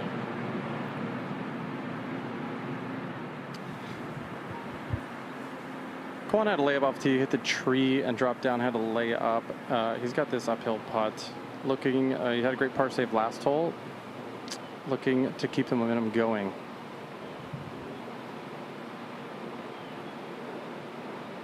One of those you can hit with some aggression back up the slope. He did. Oh, he walked it in. He was striding. He was touching the money early. Did you see that? A The famous early 360 walk. degree swirl.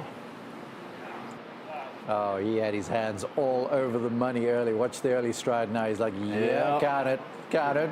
With a foot or two to go. Could that be the difference in making the playoff and going home early?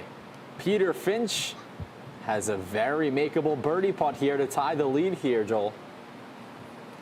He's played incredibly solid all day today. Fairways and greens. This would be another great up and down. He was in a very difficult spot just on the bunker.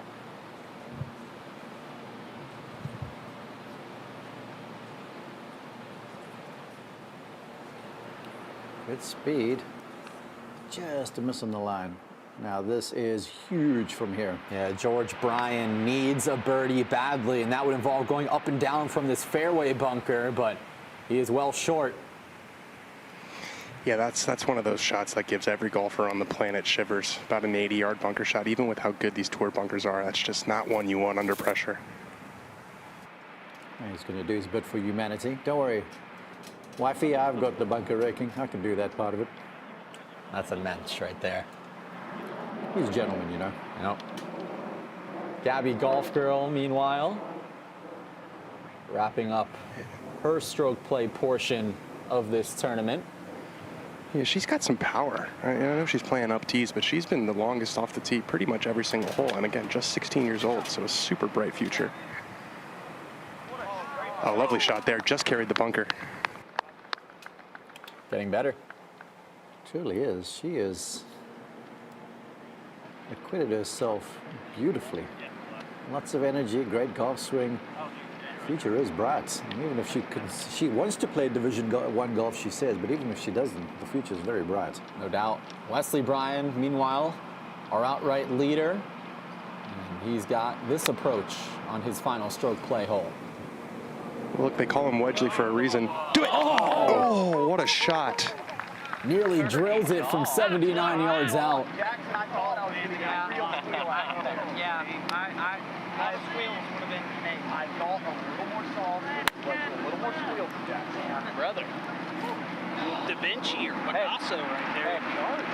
And he'll have just a few feet for birdie to get to 3 under, which would certainly lock him in that playoff. As we jump ahead to 15, it looks like Amy Cho's taking a drop. Not sure if this is for relief or penalty. She didn't go in the water. No, the red penalty area is far closer to the water, farther behind her. That might have been a sprinkler head or something down there, so should be no penalty. She's made 1 chip today. That one runs well beyond the cup. That's so hard that when the ball's perched up on that rough, she struck down on that, but sometimes it rides up the face, doesn't come out with anything, and then you catch one a little low and it comes out with no spin. So just awkward from that range, even though she was close by. As we get this drone view of the island green, the par 3 15th. It's not very often you see the East Lake without a ripple. It's like a mirror right now. Yep. Perfect conditions. As calm as could be. As we will have a similar chip here for Sean Walsh.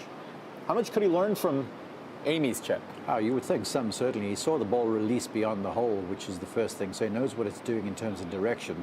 And I don't feel like this is that big a deal. Clean-ish lie.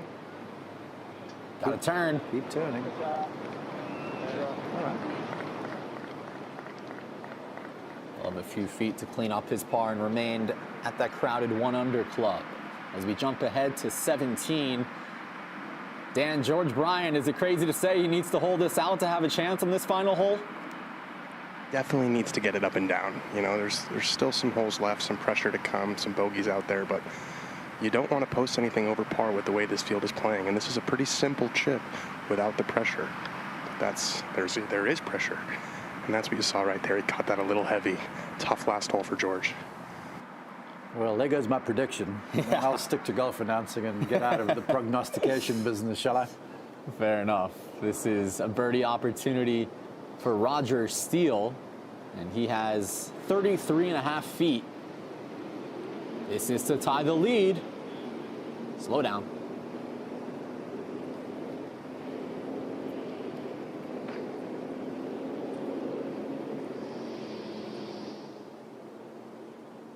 As we jump back to the 17th hole. So in this final group, we are going to most likely see Wesley Bryan advance, but Gabby Golf Girl, Tyler Toney, and even George Bryan in significant danger of having their tournaments come to an end here, Dan. Very serious danger. I think it's a big surprise to see George. You know, he's playing so well, driving it so well. And that's the thing, is if you don't convert on those 10-foot birdie putts, you start to rue them as the round goes on. He just couldn't make one to get off the mark. That's a good call. He had the opening one on the first hole, downhill about 15 feet, left it right in the mouth, and then down there on 12. I think that was the heartbreaker. This has to go. Yeah, 23.5 feet for his 8th par. That's been the order of the day. That's pretty much emblematic of George Bryan's day. So big brother will have to capitulate to little brother again. Yes, he will. I hate doing that. How surprised are you that George Bryan's going to have his tournament end early? Very surprised. I thought he was coming in here playing well. When I spoke with him a couple of weeks ago, he was jacked up for this. But look, Wesley is not you don't accidentally stumble into PGA Tour victories. No. This is Gabby Golf Girl. This would be a positive way to end her Creator Classic. I'm going to make a bold call here. She will play Division I golf. I think I'm really going out on a limb there. Yeah. A few more years Let's in high finish school. with a bird. Good line. Just an inch to the right.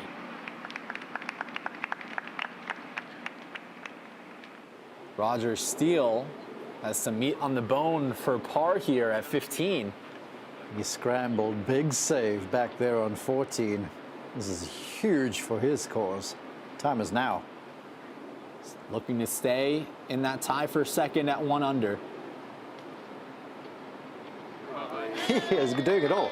Well, remind me about these 5 shots. He's done way more than 5 good putts and 5 good irons and 5 good drives, which was the recipe pre-round. So gutsy from Steele. Tyler Toney. He never really had it cooking today, but he's having a lot of fun here at East Lake. This guy walked for, what was it, 140 yards on Legos? Yeah. He could have shot 100 today, and I'm holding him in high regard. Yeah, unbelievable. Sean Walsh looking to clean up his par and remain at 1 under as well. That's big. Man, I never thought we'd get to the point where even leaves you with a lot of work to do, as Wesley Bryan can't finish his birdie at number 17. Golly. But he's in the clubhouse at 2 under, and we will more than likely see him in that 18th hole playoff. You would think that's good enough, because all of the players are through the 14th, the par 5. As George Bryan ends with a bogey, 1 over for this half of the Bryan brothers. You know, Wesley said that he had a target on his back. He's done the first thing that you have to do, which is get yourself to the playoff. He can rest easy now, get about 30 minutes, get in the AC, and get ready for 18.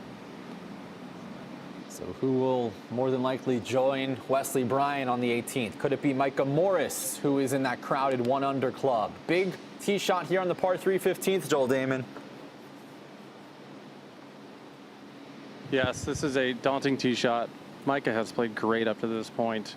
You just want to hit this about 15, 20 feet left. There's a Rolex clock behind the green he's aiming at. See if he can handle this. This is where the real pressure starts. That was a nice looking pass. Looks like it's on a great line. Bite. Oh. That thick grass bails him out. He's dry. I think that could be adrenaline there, guys. No kidding. That thing went nuclear when it got in the air. He's like, didn't you give me the right club? It is also playing downwind. I'm down here by the water. It is definitely moving downwind. When I was back on the tee, I could not feel it. Peter Finch is next. He's playing clean golf so far. 1 birdie and 4 pars. I think Peter's been the most impressive for me today. Just very steady, solid golf.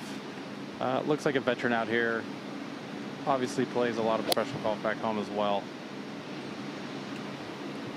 It's got a beautiful on another great line, just left.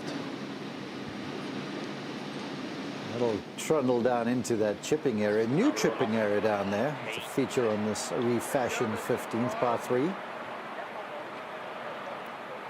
Those are always your fairways. In my heaven, just incidentally. Yeah. There's always your fairways. When I check into golf heaven, nobody's always your fairways. Okay, good to know.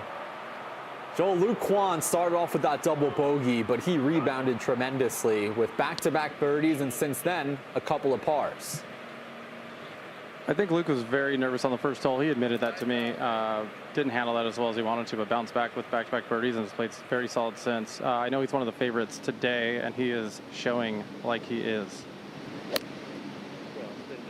Send it. Just get on the green and roll a little. Oh, what a golf shot. He trimmed it perfectly. That's the best we've seen on 15. All smiles for the Oklahoma Sooner, Luke Kwan. Hey, it's a good thing. And he just gave his famous line of, okay. And I finally, expect it'll a be huge slinging. Mac Boucher. Frustrating 5 over through 5 holes, as this one will just run through the green. I don't know, but that's probably buried in some Bermuda. All right, now let's flip it over to Bradford and see what's cooking. Thank you. I'm here with Chef Nate. I see some burgers. Talk to me. Oh, not just any burger. We're doing smash burgers. You know the difference between a smash burger and like a traditional grill burger? You got to get in there. We're not talking about lines. We're talking about crispy goodness. You want to do the last one? I would love So to. here's the trick. 80-20 ground beef, thinly sliced onions, and smash the onions into the beef. All the way down. Nice and thin. You want it crispy and gorgeous around the edges. How was that? Ask 1,000 people if you have 1,000 friends. I don't really have that many friends, but if I did, I'd ask them. Let's grab that spatula over there. We're gonna flip them. What their favorite burger in the world is?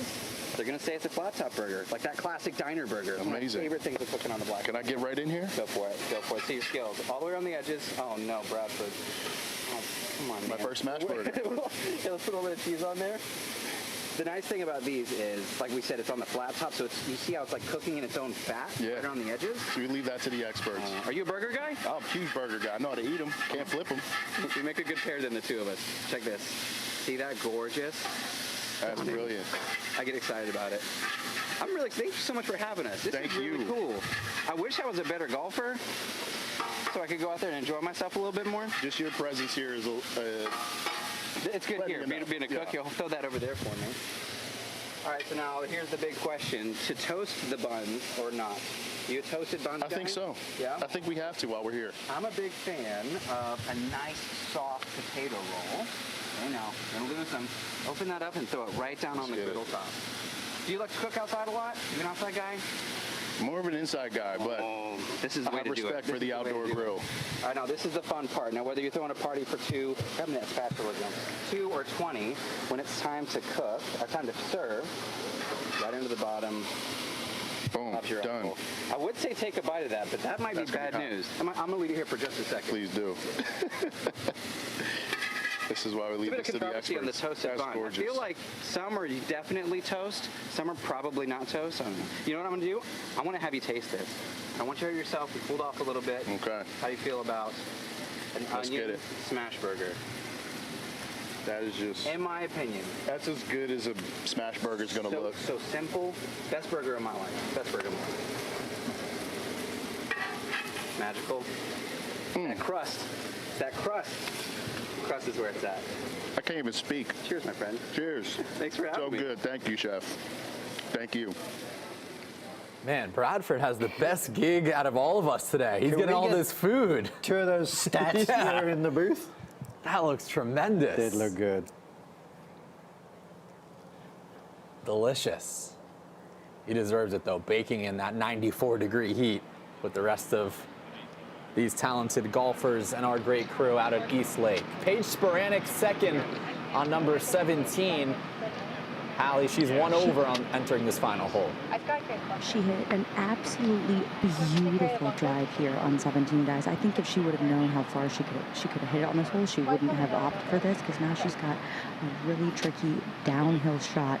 Ball is sitting down in the rough, and she has to carry it just over this really deep bunker in the front. It's a very tricky shot here.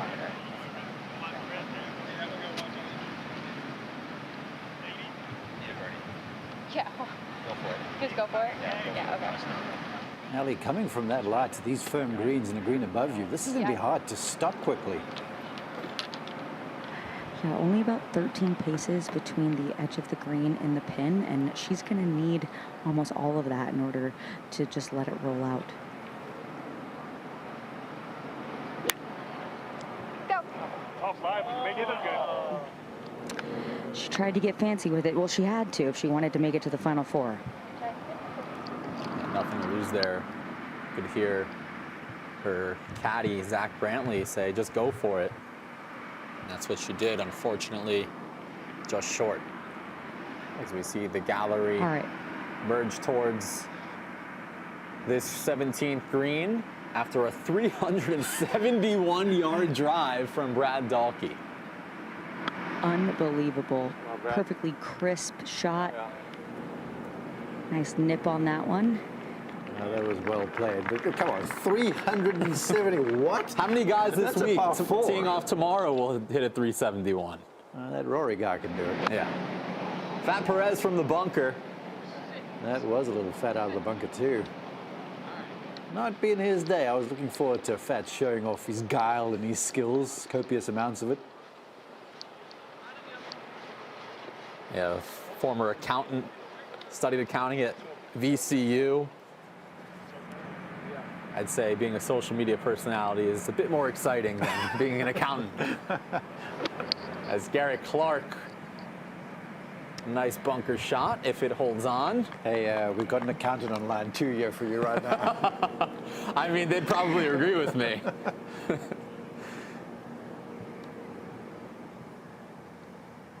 Tell you what, these good guys have got a selection of hair, don't they? I mean, flowing locks, the whole thing. Roger Steele second on number 16. He had that massive par save on the par 3 15th. Let's see what's in store on the par 4. Leftish. Left and long. That's going to be tough from back there. Can he rely on that putter one more time? Micah Morris looking for par on 15. And Joel, this is super important, looking to remain in that crowded 1 under category on our leaderboard. He hit a great golf shot, and I asked him if he played any wind. He said he's playing into the wind, and it was actually downwind, so that's why it went over the green. He hit a pretty difficult chip shot to here, and these are knee knockers coming down the stretch. This is where these the nerves are really kicking in for these guys. Yeah, Micah Morris, former pro. He actually broke his foot in 2018. That forced him to take a break from professional golf, and that actually opened the gate for him to become a content creator. That's not in yet. Oh boy. You try and jam one in there, and on these fast greens, now he's got a good 5, maybe even 6 feet coming back for the bogey. As we expected, that par 3 really moving things one way or another for our field as Garrett Clark looks to end his tournament with a par.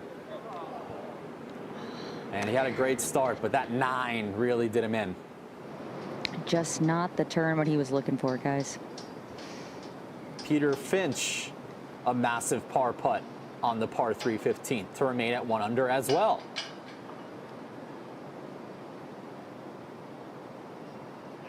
That's huge. Got it all, doesn't he?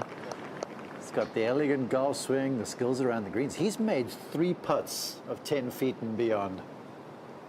I don't know if we'll have enough data to track strokes gained putting, but I'd imagine this man right here is well above the rest of the field. Now this is huge for Micah Morris to clean up a bogey and just drop 1 shot here, Joel. You just cannot be making double bogeys out here.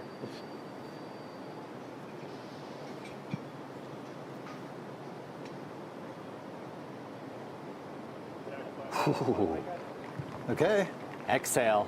Spends 1. He's going to have to force the issue coming down 16 and 17. As long as he drives it, he could almost get it to 17 green. Let's see if Paige Spiranek can end her tournament with a par. Just a little bit right to left here. Oh, just hit it through the break.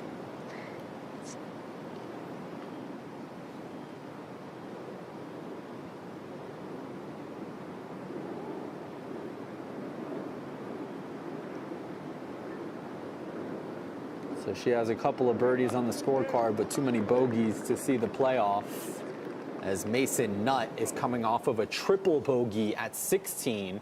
Let's see if he can end it on a positive note with a circle on his scorecard. Yeah, he hit it into the hospitality. He was looking for some AC, which I think he'll get after he finishes this hole. Not what he was looking for today, but man, was he fun to watch.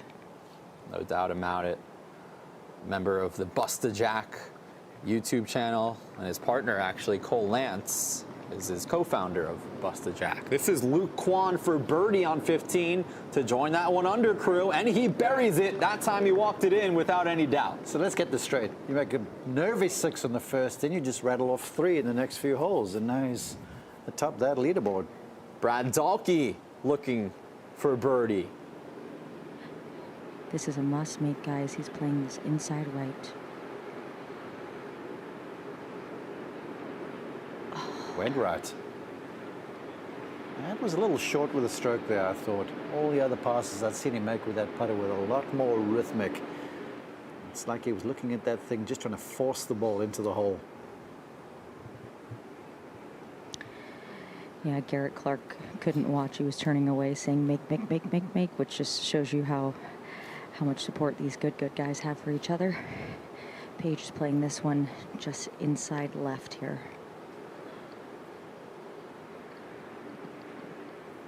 Paige's scorecard has been a roller coaster ride, to say the least.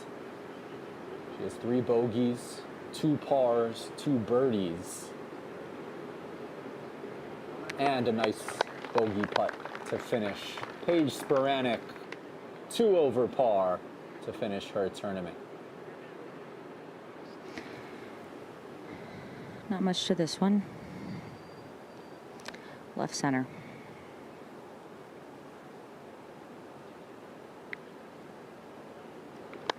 Dahlke at even. He's going to have to root against some players down the stretch now. A little unfortunate there, coming off bogey on 16, drives it next to the green, cannot make the save. Now he's kind of just hoping, and you hate to hope against your competition, but right now he's like, come on, someone make a bogey with you. As you can see this live leaderboard, again, if you're just joining us, top 4 into the 18th hole sudden death playoff. If you're in first, if you're in fourth, it doesn't matter. Everything wipes away entering that par 5 18th. There will be a chip off if there's a tie for 4th place.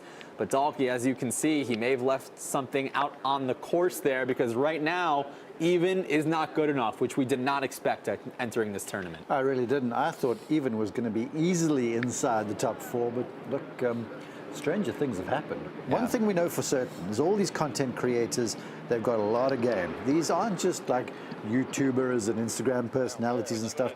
These are folks that can really play the game well, and they've proved it.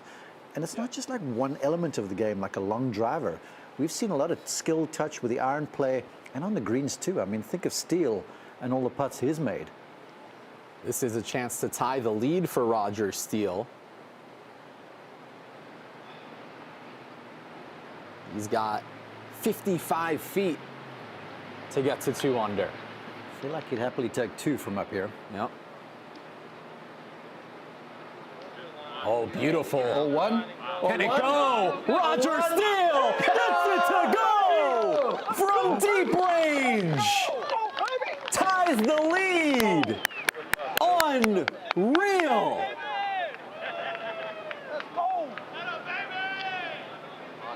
Well, just do that. Does that sound like a good idea? He steals the show. He steals a birdie. That was daylight robbery. Yeah. So mine's, I think, just a little straighter. It might even want to go touch On the 16th green. Yeah. Look at this. Perfect for lead, perfect for speed. Last revolution tupples on down.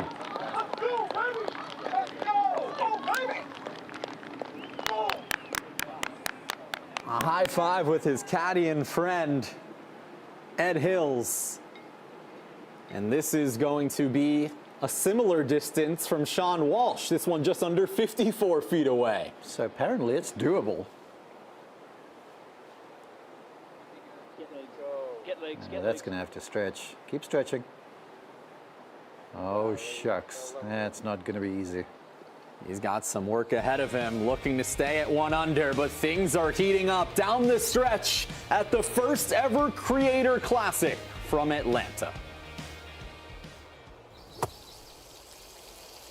This is the sound of the 19th hole. Blackstone, the official griddle of the PGA Tour. Learn more at blackstoneproducts.com.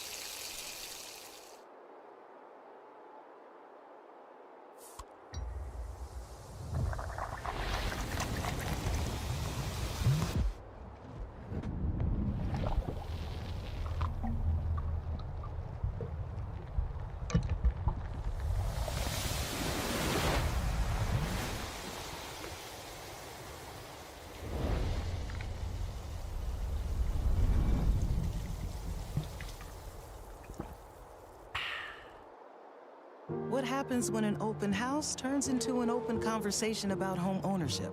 I need someone to hold my hand and walk me through the process. I want to feel like that company has a soul. Ready to tell everybody who you are? Yeah. Oh. My name's Austin, and I'm an executive at Rocket. Look, we're doing a lot, but my goodness, we can do more just listening to you today. It's just nice to know that somebody out there is making an effort for us. Let's get real about home ownership. Visit realsolutions@rocket.com. Everything has led us here, to the precipice of glory, where greatness will be found beyond the razor-thin edge. Where champions are born, dreams are realized, and greatness is earned. Who will be the one? History is made here at the Tour Championship.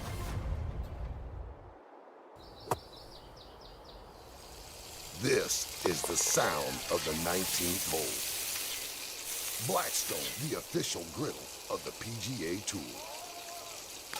Learn more at blackstoneproducts.com.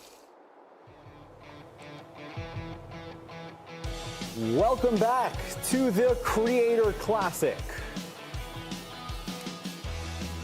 Presented by Blackstone. Things are heating up on the Blackstone grills and on our leaderboard as well.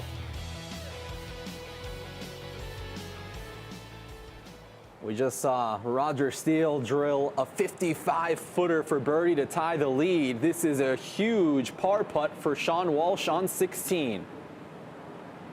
Oh, he's up to the challenge. That was nice to stay relevant. Woo. You can breathe a sigh of relief. Fist bump with his caddy and fellow good member, Bubby. As we jump ahead to the 17th hole. 2 groups are already in the clubhouse, 2 more still out on the course. Again, the top 4 through 8 holes will play in a sudden death playoff on the par 5 18th. Right now, it appears that Wesley Bryan's in a good spot. He's in the clubhouse, but some work ahead for the rest of these players looking to join him at 18. This is the 17th tee box, and Roger Steele has the honor after drilling the longest putt of the tournament so far. I can hit it as hard as I want. As long as you keep it inside that weight too. Judging by as far as he's driven it down some of these holes, he can take on the Brad Dahlke line, where from back here on this championship teeing ground, he challenged the trees down the left-hand side.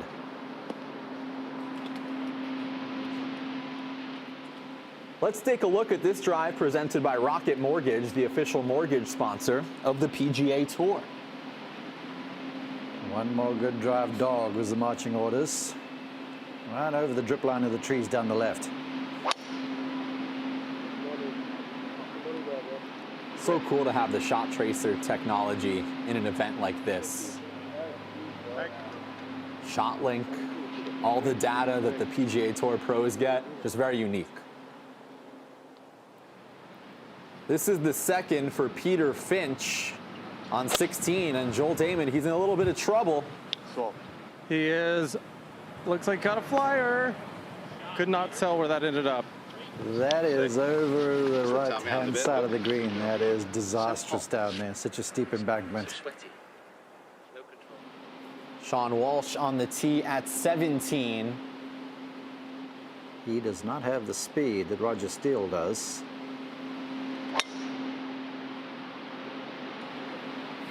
No, that wasn't his best pass ever. Little toe hook down the left-hand side. Oh boy.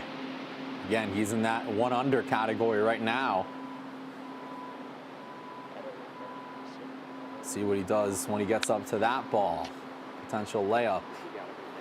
And this final stroke play hole.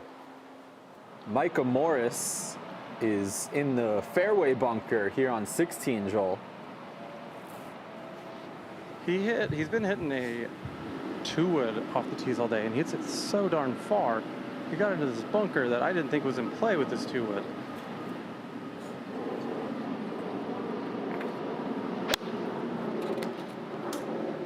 Sound heavy. That bunker that Joel was talking about was about 320, maybe 15 yards off the tee, and he's driven it with a 2-wood. He's got some speed, Micah Morris. And now Luke Kwan. Again, he started with that double bogey if you're just joining us. Since then, 3 birdies in 5 holes. And it's all systems go here, isn't it, Joel? He is feeling it. It's another good golf shot in here. 15 feet, just past it. Downhill right to left from there. But Luke Kwan is looking like a tour player right now. I'm pretty impressed with this kid. So good. Again, he's played in a bunch of professional tournaments, including a win PGA Tour China in 2019. Just looks so simple right now. You can see the veteran experience coming through, and you watch the reaction too. He's having so much fun. You see the other players all jacked up, all pumped up, and all grim, sort of nose to the grindstone stuff. He's just having a whole lot of fun. Yep. Looks like you're dialed in, mate. You're tuned in. Don't feel like it, honestly. I genuinely don't. Well, keep on feeling like shit. Always keep on working at that. All right, as he makes his way towards the green, let's send it out to the course to Dan Rappaport. We're here with the Bryan brothers. We're going to start with Wesley. 2 under par. You've done your job. Are you a little surprised at how low the scoring is?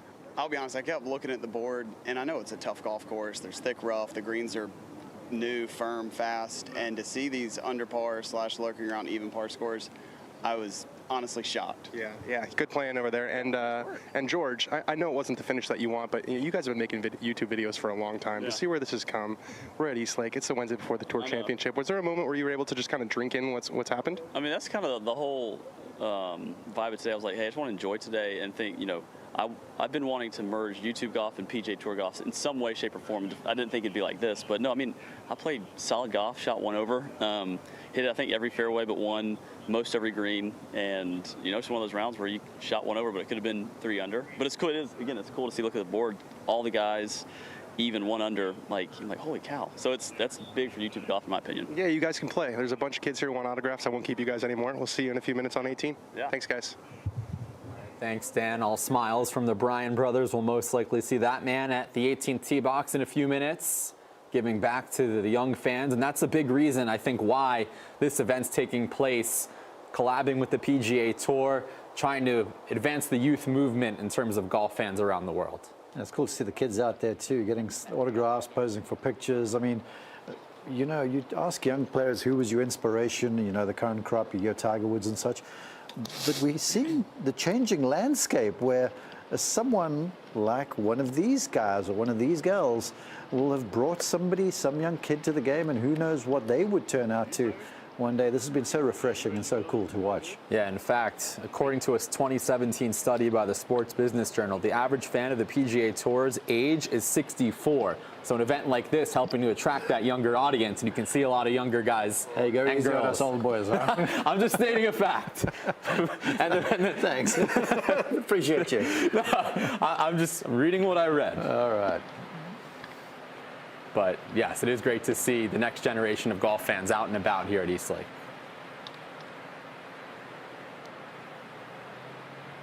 Peter Finch is third at 16.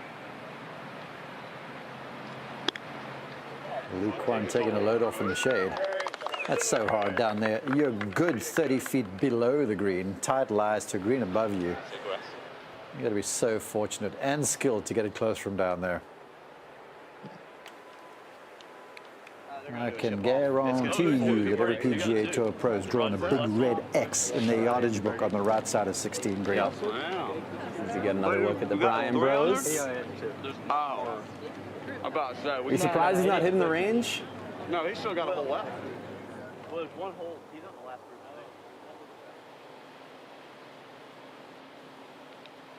This is the third at 16 from Boucher. Out there in Gabby Golf Girl range, and that's pretty solid from up above the green. I'm not really surprised that Wesley's not in the range. It's hot out there. They're pretty loose. And just get hydrated, you know, stay mobile. You don't have to necessarily hit balls. You can see Wesley Bryan at the finish line at 2 under. Right now, it would be a three-way chip-off for 2 spots between Walsh, Finch, and Kwan. The top 4 will advance to that par 5 18th in a sudden death playoff. Scores will be wiped away, so there will be drama down the stretch. Well, think about this, drama. Walsh is in the trees down the left-hand side of 17. Finch is a long-range par attempt. Micah Morris is scrambling for par. The even folks can get back in it, too. Exactly. This is not over yet. There is the aforementioned Micah Morris. Started with 4 pars, a birdie at 14, but a bogey at 15. And here he is with a long par putt. ShotLink has it at 23 feet 2 inches. Joel, what do you see on this read? This is going to be really fast, breaking a lot right to left. One of those that you do just not want to run it way past the hole. Give himself a chance coming down 17. Or you just do that. Absolutely massive. I'm loving the way that you guys are into this. A big fist putt pumping, from they're the high man fiving, they they're call into Tig. it.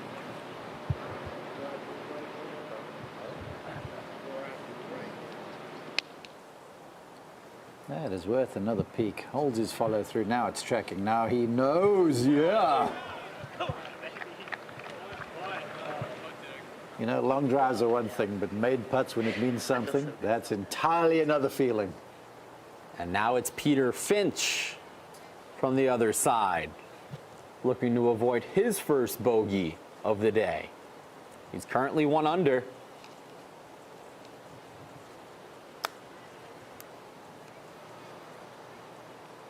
Settle down. Oh, boy. Down. Walsh is second.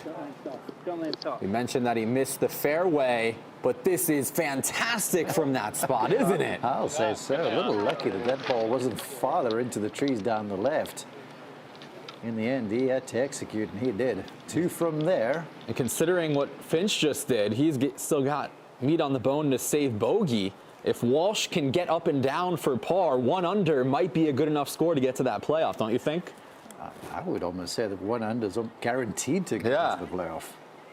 I think 1 under may be safe. Speaking of 1 under, that's where Luke Kwan is right now. A birdie to get to 2 under here at 16 would go a long way. Mongolian reversal. This goes, Finch misses. You used to get one guy at 2 and one guy at even. Yep. Golf's crazy, man. This is a very similar line to the putt that Micah just made, so hopefully gave him a teach here. Just more than 12 feet for Kwan.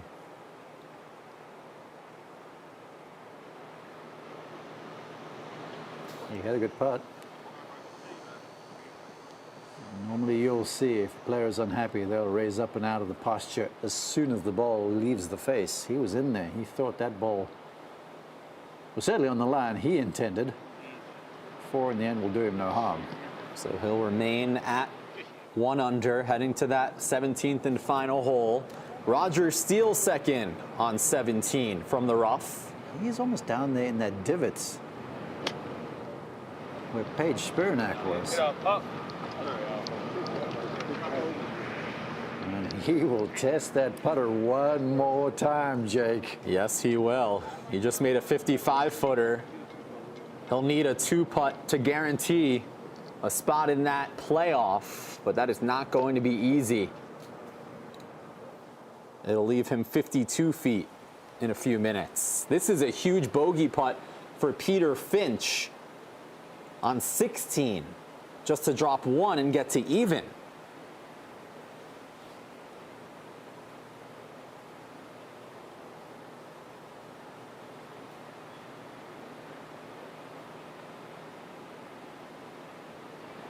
Oh, it swirls in, and that is absolutely massive.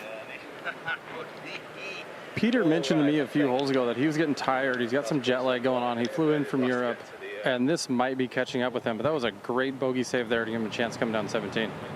That was thoroughly professional. All the break from his right-hand side. If you're going to miss it high, because gravity will always work. And it worked in his favor right there. It's what diamonds are forged in. Precious Fitzsighers. Yeah, precious Fitzsighers, aye. Back to 17. This is the 3rd for Amy Cho. She's had some luck with her wedge earlier on a chip in, but this is a big bunker shot. Keep trucking. Kind of unfortunate for Amy, who was 1 under par through the 13th hole, and then from there it's kind of come apart at the seams a little bit. Yeah, after that chip and birdie, she's 3 over in the last 3 holes.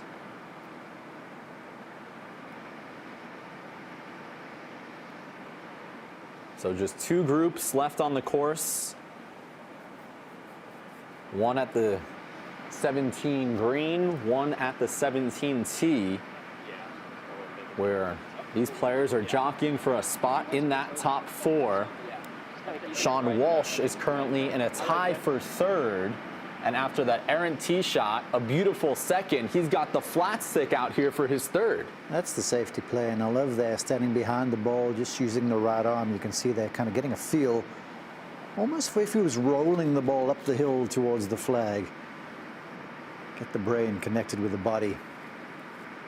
It's all about how the ball comes through the zoysia grass. This is 57.5 feet. And he moved it about 57.5. That was fantastic. Yeah. As you can see, players who have already finished enjoying a seat here at 17, where we could have a potential chip off, but right now there would be no chip off. The top 4 is separated, and there is current co-leader Wesley Bryan chatting with Gary Clark.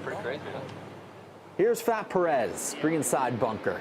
See this blade wide open, stance open, thumps the sand there, but just not enough spin from close range. That's something to look for in the Tour Championship. Number of short-sided golfers, we've seen it very hard to get the ball close on these firm greens.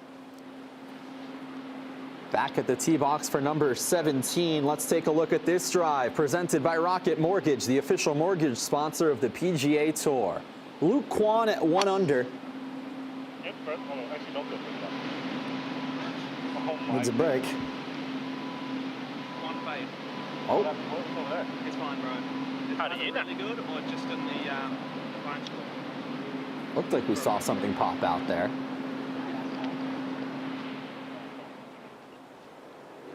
Back up to the green on 17. Roger Steele drilled one from 55 on the last hole. This one just inside 52 for birdie as the gallery increases. But you love that beautiful overhead drone shot. You can see as this green's been reshaped and moved to the left-hand side, there's this peninsula, this tongue back here. If it wasn't for that, he would have missed the target on the old size green. This putt, I would say the first 5, maybe 6, 7 feet is pretty level. Then it's downhill for a little while, and then should flatten off. So pace control, super important. There is our current look at the leaderboard. Top 4 move on to the par 5 18th. Right now it would be Walsh and Kwan joining Steele and Wesley Bryan, but as you can see, Morris and Finch can birdie, or Walsh and Kwan can bogey, and there's still a lot of moving pieces here down the stretch.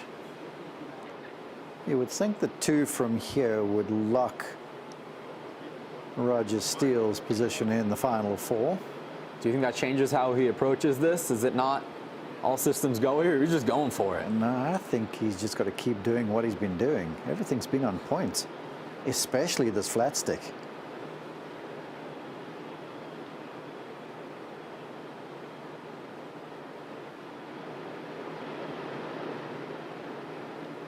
Turns downhill now. Pick up a little speed. Oh, this is really good, but it checks a few feet short. And that's what makes it tough. You can see that slope down there, but the last portion of that journey is just gently uphill to that hole location. And he left it in the best place, though, if he was going to miss. We'll have 7.5 feet left. That ball did not go as quick down that hill as maybe he would have thought. Fat Perez, so far today, 4 pars, 3 bogeys.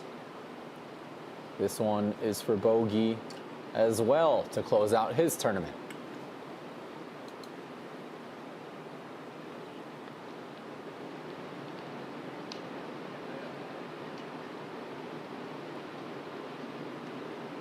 And it'll be the end of the road for Fat Perez. I'm looking forward to his YouTube assessment of this round. He normally does those on YouTube where you play a hole with Fat Perez. So applause for him. Forward to his thoughts.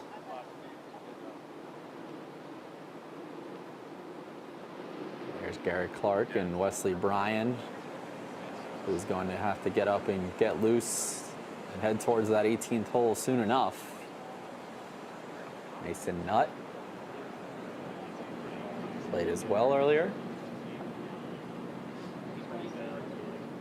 If those are peaches on that shirt, then I'm very impressed with Mason Nutt in the peach state. That is, that's some work.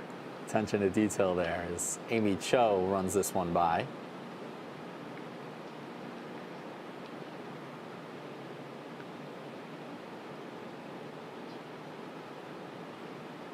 And here's Roger Steele, 7 feet 7 inches to save par and remain at 2 under. And the green reading has been a team effort for Team Steele.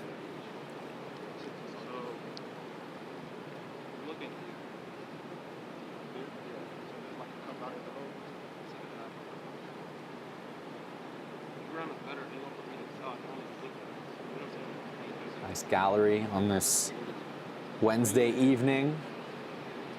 The day before the Tour Championship tees off.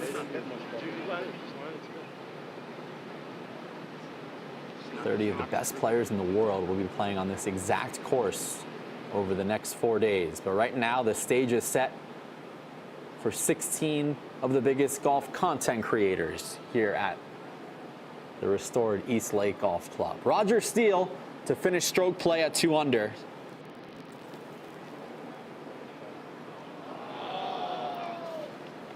Just lacking enthusiasm there down the hill. So he will finish at 1 under, and that opens the door for some other guys still on the course. Nice try, Rod.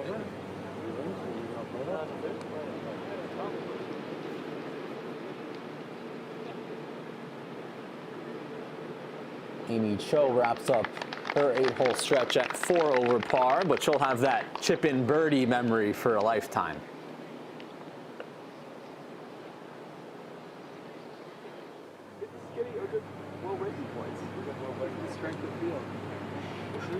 So we're checking our Instagram feeds now. Is that what we're doing? I mean, they are content creators for a reason. Millions and millions and millions of combined followers on many platforms. This is Walsh to remain at 1 under and put him in a really good spot to at least get to a chip off, and he does the job. So group number 3 is complete. And let's send it down to the course to Hallie Ledbetter.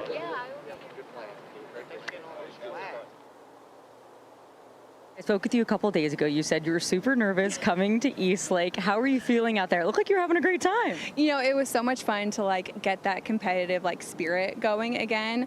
There's times where I love that feeling. There are times where I hate it. And so it was fun to like feel those nerves and feel those jitters, and then to like get those birdies and feel like you're in it for a little bit, and then that disappeared. But it was awesome. Such an amazing experience, such a beautiful golf course. And the fact that we're here doing this on this stage is really, really special. I know you're definitely in it for a while there, hitting some fantastic shots. What does it mean to have all these incredible fans out here supporting YouTube golfers and creators like yourself? It's so special because we have these amazing communities who support us and follow us through the ups and downs of our personal life and professionally, but there's really no place for them to watch us in person.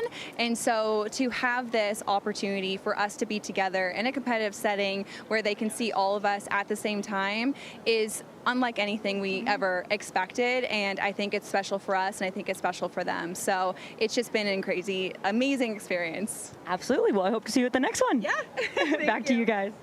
All right, thank you, Hallie. Thank you to Paige Sporanic, who is the most followed golfer on Instagram, with Tiger Woods being second most followed. That's pretty crazy. There's not many lists he's second on, Ryan. No. As the drama intensifies, as our final group is on the fairway, Luke Kwan will take a par and run here on number 17, but he's in some trouble off the tee. Yeah, hey guys, it's Dan again, by the way. Luke got just an incredible break. He was walking up the left side. I think he was afraid he was going to have to hit a puncher. When he saw where his ball was, he said, "Who put that on a tee? It's in the wood chips. Shouldn't have any issues with trees. Only about 100 yards. He should be able to get this on the green, and that's the kind of break that you need with a leaderboard this jam-packed." Personally, I've got 54 now. But 56, I feel like, is just a great number. What's like a 90% 56? What was the flag, sorry? 96. I can hit a 90 shot, but I'm going to have to hit softer today. What's like a 90% 56? I just don't work that way. I have a 90 shot. Okay. Hit a 90 shot, hit ball first. Okay. 56. I'm thinking I need a little less than a 90 shot. Just because things are going a little further. Yeah, I agree. And it's if you like that, it might actually be a 60 then. If you're going to actually trap it. I just don't really ever hit that shot. Okay. I just don't know what it's going to do. Hit a 90 shot. Okay, I'll hit a soft 90 shot. Okay, lovely. So he's 93 from the pin, as he had a long conversation with his caddy, Nick. But given the situation, he has to be aware of the scoreboard, right? Knowing that a par most likely gets him into the playoff. Yeah, he certainly is, but you've got to think the first port of call from here on this mulch is proper contact. You see the ball back in the stance, look for something low, something drawing some. A soft 90 shot, as he calls it. Contact was really clean, strong at it. Got some grip too. That was spectacular from down there. Good putts like that today. We'll be good. So Micah Morris currently at even, but Joel Damon, he most likely needs to go up and down and get to 1 under here to have a chance.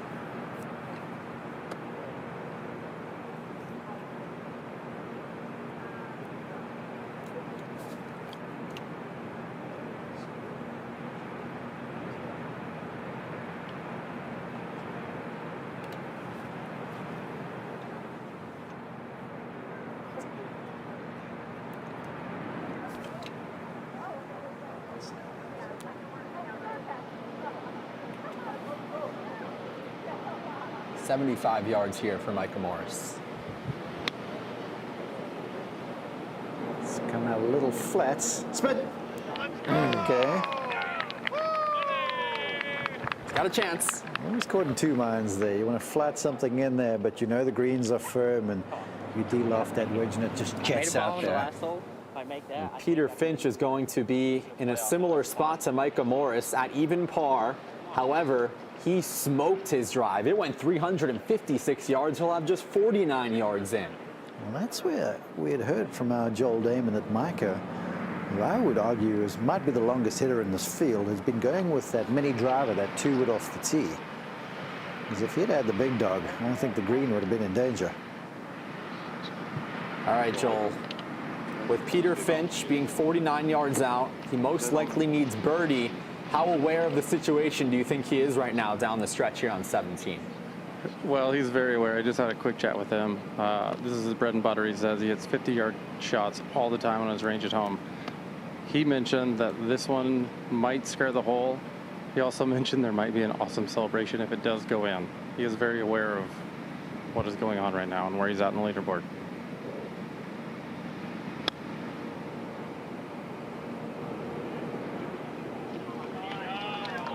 Just these greens are so firm from these short distances.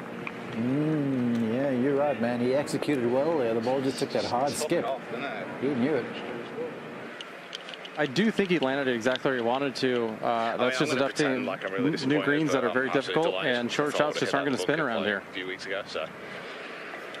Oh, I struck that so well. New greens. You hit a great shot, man. Struck it so well. These are so firm. You hit it perfect.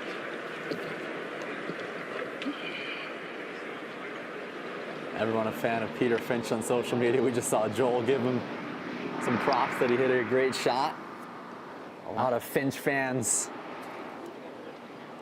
hoping that. I'm a Finch fan. Golly, have you seen his golf swing? It fell out of heaven. Hoping that he can make his way to the playoff here at 18. I love his mindset. He's easy with a smile. The content on social is great. Again, I'm a golf teacher deep down, and I've got an affinity to guys like this. He and Amy Cho and folks who are teaching golfers back into the game as well. That's tremendous. So Wesley Bryan waiting to see who will be joining him at the 18th tee box for our sudden death playoff. Could it be Luke Kwan, who currently sits at 1 under? He'll be 40 feet away, and as you can see, Kwan, a par, assuming a long birdie from Morris and Finch doesn't go in, a par would get Kwan in. If Kwan 3 putts, Morris and Finch are suddenly back in the conversation. Yeah, I agree there. But as you're going over this, you just want to make a decision one way or the other. If you're Luke Kwan, you don't want to get over there and go, okay, make it. And then when you make your swing, you're like, no, lag it. You have to be committed to what you're going to do here. And with this one downhill, picking up speed, I feel like if it's going in, it's tumbling in on the very last revolution. Well, as you can see, this is a birdie to tie the lead, but the lead with this format doesn't mean anything. You just want to stay inside that top 4. From 40 feet for birdie. Just needs a 2-putt to at least see a chip off. Sometimes these downhill putts are way easier when you're under pressure. You just got to get it started down the slope. Settle down. Oh boy. And sometimes they're way harder.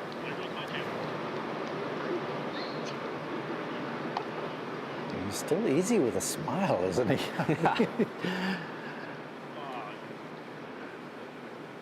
Right now he's like, oh, gravity's winning this battle. See ya. Goodbye.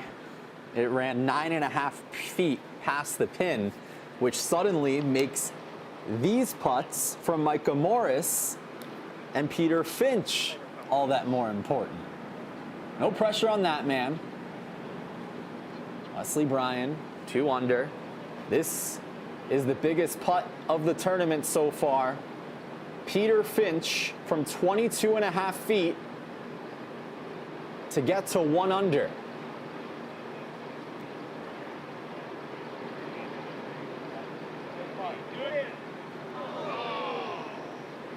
Hit a good putt. It's one of those where if you start it too straight, the ball's going to veer off to the right-hand side so quickly with that slope. He did everything he could. We saw our Joel Damon as they walked onto the green going, man, you landed the ball exactly where you needed to. That was the second shot. It skipped beyond the flag, and he's hit a few good shots and it's going to come out empty. Been a frustrating day on the course for Mac Boucher. He is 6 over. This is for par to close out his tournament. Yeah, but I don't care what he does after that tee shot on the first, where you take a right-handed driver as a left-hander, turn the thing upside down, hit it down the fairway. That was the ultimate flex. No doubt. I've been in Max's shoes a lot, unfortunately, in my career, and it's one of those situations. There's everyone's around the green. Your playing competitors are playing well. They have huge putts coming up, and you just want to get out of the way as easy as possible. And it's not the most fun that you can ever have on the golf course.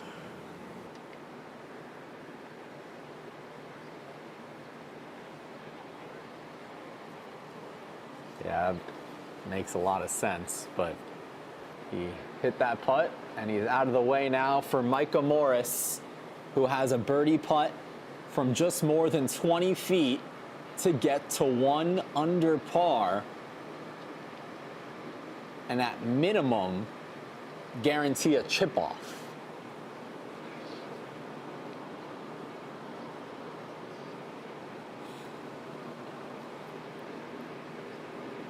Some extra deep breaths before this putt.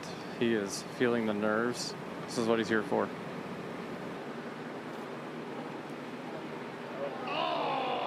Same shape as Peter Finch.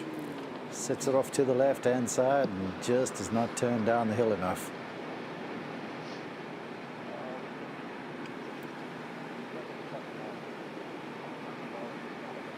All right.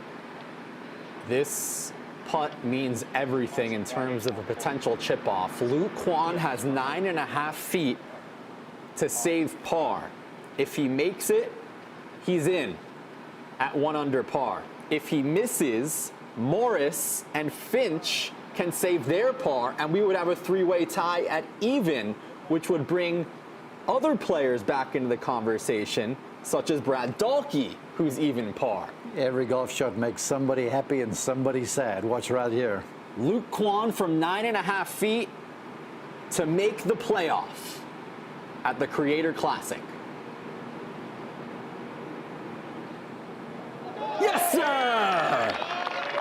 Absolute guts from Luke Kwan, and we will see him at the 18th. Yeah, boss. Nice job. He knew he was making that comeback, and that's why it was all smiles after sailing that first one. Yeah. As Boucher, as Joel hinted at, just wants to get out of the way. So a frustrating day for the Canadian, but still great to see him part of this event. And now, with the smiles from Luke Kwan at 1 under, as you mentioned, a putt made for him is bad news for this man in Peter Finch. This one's just for par to finish even. I guarantee you one thing is for certain. He has hundreds of thousands of fans, but he has grown more today, Peter Finch. Yeah, Micah Morris finishes at even as well. So we'll take a look at the leaderboard. That ends stroke play, and there is no need for a chip off. Right now, that man, Wesley Bryan, finished at 2 under par, and 3 players at 1 under par. It'll be Wesley Bryan, Roger Steele, Sean Walsh, and Luke Kwan, all heading to 18. Important to note, Mark, that 1-stroke lead right now by Wesley Bryan is now irrelevant. We have a clean slate heading to 18. It's playoff time. It's all to play for. One title is going to go to one deserving player. All 4 of those guys, I must say, in fact, I will even go to the guys there around the even par number. All 7 of them played beautifully. The golf course was challenging. It was long. Conditions were oppressive, and everybody, even par or better, played awesome. So it's Wesley Bryan, Roger Steele, Sean Walsh, and Luke Kwan heading to the 18th tee box. That 9.5 footer for Kwan, if he missed that, 3 other players that even would have been in. There would have been a 4-way chip-off at 17 if he missed that. You know, 7:25 p.m. in the East. I'm kind of glad we didn't go extra holes there, because if we tied here after the 18th hole, we will continue to go sudden death chip-off. So I have a sense with the way this hole's playing, as long as Roger Steele is, Luke Kwan is, you know, it's reachable for those guys. But the way the fairway's been moved off to the right-hand side, the tee shot is way, way harder than it used to be. You can see there the arrows overhead. You're pointing straight down the right towards those trees. So accuracy off the tee will be rewarded, but you have to hand the advantage to the longer guys. Given the circumstances, would you give the edge to Luke Kwan, knowing that he's coming straight off of the 17th green, and Wesley Bryan sat for what, nearly an hour? Yeah, good call there. I would absolutely say so. And not only is he fresh, but he's coming off a nice putt hole. We've seen the light demeanor the whole day. You know, he seems like, as far as mindsets go, he's about as loose as anyone in the playoff. Oh, I thought there was still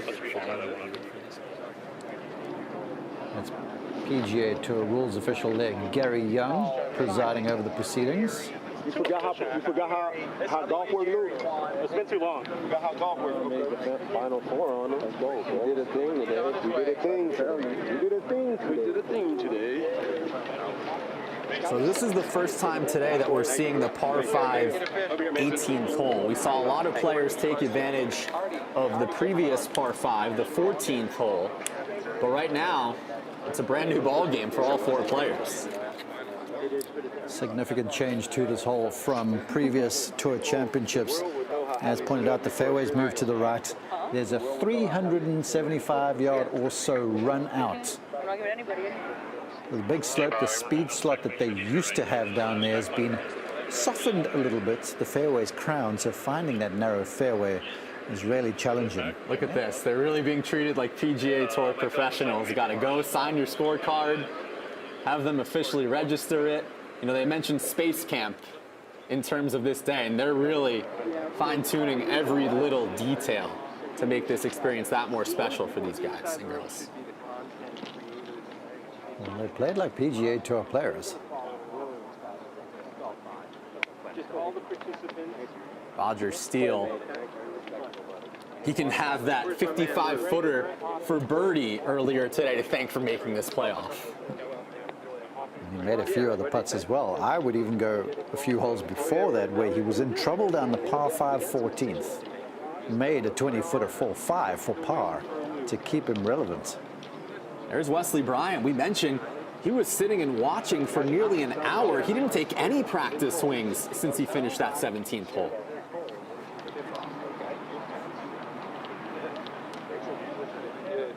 Sean, just a reminder that this is a brand new round.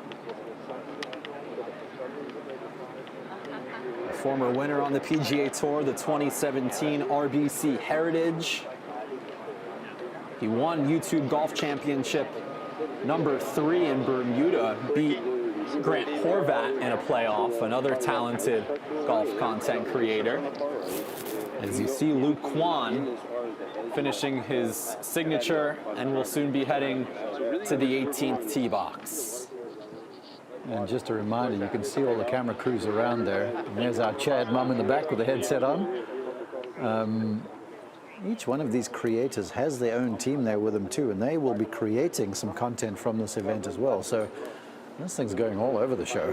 Yeah, shout out to Chad mum for being the brains behind putting this whole thing together. And this is what the crew is playing for, the Creator Classic title, right on top of that Blackstone grill. Bragging rights for a lifetime.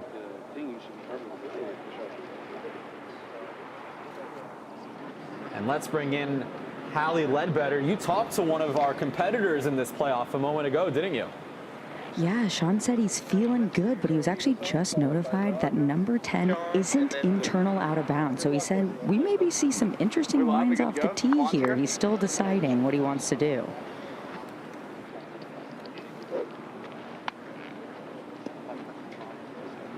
The conversation with that 10th fairway, with the fairway being moved to the right-hand side, a number of the PGA Tour players have gone left, to the left of this pine tree here in the foreground, and taking the ball down 10, it's an easier shot to find the fairway.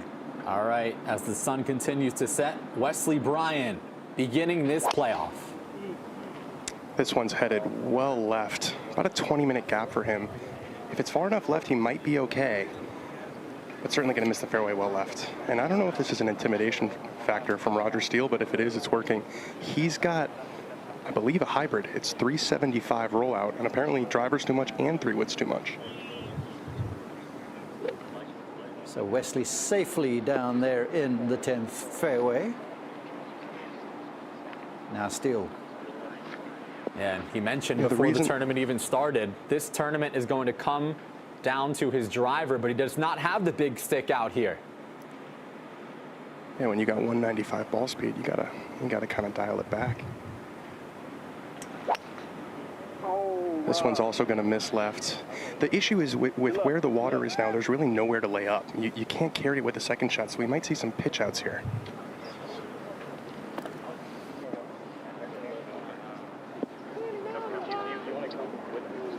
I feel like you do have the right line. That ball got on the cart path by the looks of things, so it'll be a long way down there for Roger Steele. Number of trees Sean removed. just asked me, sorry, Mark, Sean just asked me if Wesley Bryan's drive was good, and I said, yeah, it's in the fairway, so it looks like he might be taking a similar line.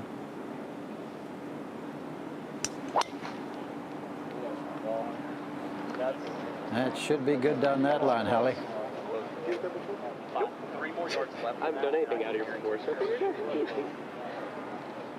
listen to Scotty Scheffler. If you want to tell me what Scotty said, Finally, it's Luke Kwan, who drilled Luke is a going back and forth with his footer. caddy here. I don't even know what the line is. Here. You see? If this goes in a bunker, we're switching spots. Hit it like just left of this red circle right here is where you want it to end up. Okay. This is interesting. They're playing against each other in a playoff, and Wesley Bryan is giving Luke Kwan advice. Didn't know you were allowed to do that, but anyhow. Do you think he's setting him up? He's like, I'm a good guy. Hit it down there. It's a second shot hole anyway.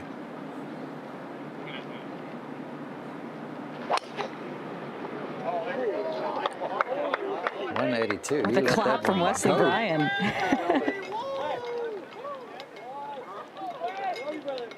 All right. 3 very much in play. Yep. Again, this is a par 5, sudden death playoff. And that's possible now with the way the hole design has gone, because a number of trees were removed down the fairway in the layup zone for the second shot. So whereas they have to take the ball up over the trees, it's not as daunting a prospect as what it would have been last year when the par 5 was a little different a shape. All right, let's send it down to the course. Joel Damon standing by with Fat Perez. I am here with Fat Perez, maybe the fan favorite today, maybe a little, I shouldn't say shocking, but that first tee was incredible. Striped it down the middle. How'd the rest of the day go for you? I know it was 5 over par. Yeah, I mean, I had a lot of fun out there. Didn't quite hit the irons the way I'm used to hitting, the way you're used to seeing me hit them, but, you know, the course is playing tough. The greens are super firm, but I had a blast, man. What a great time. This is the first time for the Creator Classic. A lot of people came out for this. This is an incredible final hole, Tour Championship week. Next year, again? I hope so, man. I mean, look, this is what you dream of as a kid, coming down 18 at Eastlake with a chance to win. You know, hopefully have another shot of it and give myself a chance. I know this is what Wesley dreamed of his whole life, right? So he's got a chance. I also did too. And also Joel. So yeah, I mean, look, this is what it's all about. Hopefully we can do this at a few different places, but this was a blast. That's awesome. Well, thank you, Mr. Perez. What are you going to do this evening, real quick? Probably the same thing you're going to be doing tonight, I think. I'm just going to FaceTime my kid and get a good night's rest to be a great dad. Okay. Well, I don't have any kids, so I'm going to drink instead. I hope it's long drinks and Bushmills, and you can FaceTime me in the morning. Let me know how you're doing. Thanks for coming out today. Everyone loves you out here. Thank you. Appreciate you, Joel. Nice to see him being very direct there. Always got to and not hydrate. tiptoeing around the answer that everyone was thinking. No, man, hydration is imperative, you know. You've got to take a load off. Fat Perez enjoying his time at the Creator Classic. Great to see so many massive brands in the golf YouTube world participating today. Looking at this picture, can we just give a shout out to all of our crew, the camera crew, the folks in the truck. It is golden hour in Atlanta, and this looks absolutely gorgeous right now. Yeah, when this tournament teed off, it was 94 degrees in Atlanta, felt like 98. I mean, these players and fans and caddies and crew, they're all baking out there. So shout out to them working on this Wednesday evening right before the Tour Championship begins. As we see some more action on social media, the fans on the edge of their seats for this sudden death playoff. And hopefully this is the first of many Creator Classics to come over the next few years. It was tremendous. I certainly hope you and I get an invitation back. Yeah. I will happily oblige. Would be an honor. As Luke Kwan got some help from Wesley Bryan. Let's listen to that. Hit on the same line, miss one left of the fairway or right of the fairway. That one? Yeah. Why? Like this? Because it goes like this. He was like, I'm trying to figure out how to actually hit the fairway. Come on, hold that Chipotle, bro. Oh, dude, I don't know what happened. Oh, so we saw 3 beautiful tee shots, and then there's this in this sudden death playoff. And he was the only guy, Roger Steele, that is, that did not go down number 10 fairway. Yep. No. You think it's going to shut it down? On purpose. He also didn't use his driver off the tee. How far is it to the bunkers? How far is it? Those bunkers are deep. I mean, I'm just trying to get us past this water into this fairway. Because my whole thing is I don't think we're going to be, you're not going to be able to get that much club on the ball to get that ball all the way up out of the green. So you think if I could hit a 9-iron, maybe like 120, that's, if you could give me super steep, I could hit a 9-iron. If you could give me 130 yards, that would be great.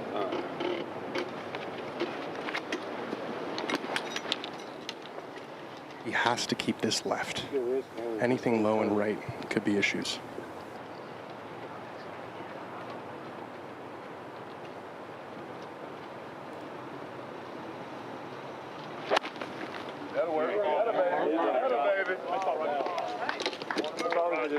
That was really well done from that lie. Yeah, that was an interesting follow through, but that's basically all he could do, right, Mark? Yeah, the lie is one thing. I got to tell you, I walked that layup area. Check another look at the contact. This ball's way down in the Bermuda rough. Downhill line now. He's got to make sure he stays in there. Watch the body remain down. Arms extend down the line of the shots. And the follow through because the body's going downhill, kind of sliding downhill. I tell you what, that layup area is so narrow. They've extended the water down the right-hand side, and if you miss in the left on the rough, you've got next to nothing. That layup was so hard. Yeah, I just need I want to find the pin again. So Steele did what he needed to do after that tee shot. I think they're standing there. Now, Kwan, Bryan, and Walsh all in similar spots for this second. White shirts. Oh, yeah. Look at that. You can see those 3 balls Yep. in a triangle. As far as where we want to be on the miss, I mean, we kind of want to err. I don't think long's terrible. Yeah. I love that. Just make a good swing at the chimney. Yep. Do your thing, Sean.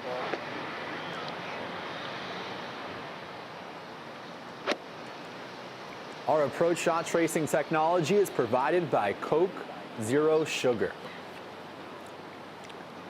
And Hallie, Sean you are playing this with Sean here. 232. Yep, playing at 232. Bubby's caddy just told me.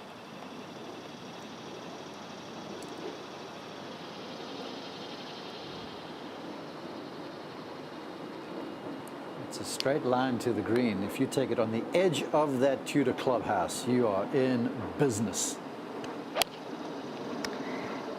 A little thin out to the right. Splits the bunkers. Should be fine. Just a bit early.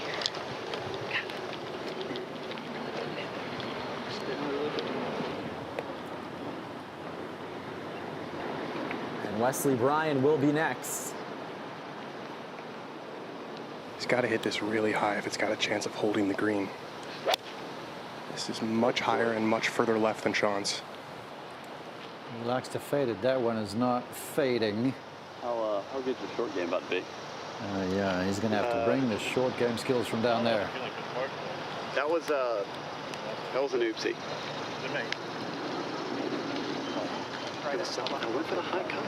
Oh, look at his caddy for this playoff. His brother, George. George is like, Oh, dude, can you one switch place caddies? not Are to we get allowed to it do down that in there. the Creator Classic?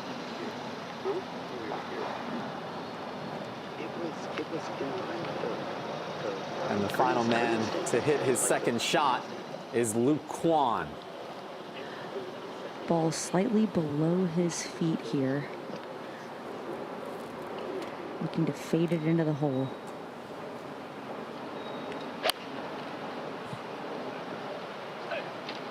Got the right shape, but out in front of that a touch. It's pretty sensible going right at this well. Similar spot. So it all will come down to the short game in this sudden death playoff on 18. D-Rap, if you're watching, I made the playoff for you. I told him to roast me in the broadcast, so hopefully he is. I don't know if he is. He should be. He is. Can you? Today's prizes are presented by Omni Hotels and Resorts, the official hotel and resort of the PGA Tour. The winner of the Creator Classic will receive a 3-night stay at their choice of more than 50 Omni destinations from coast to coast, with a package for 2 to enjoy a remarkable spa getaway or play at any bucket list golf course in the Omni Golf Collection. Announcers get to go. That looks nice. Yeah, wouldn't hate it. Yeah. Wouldn't complain, but the winner of this event certainly will deserve it more than us. As we get a great look at this sunset and this gallery marching towards the 18th green here at East Lake.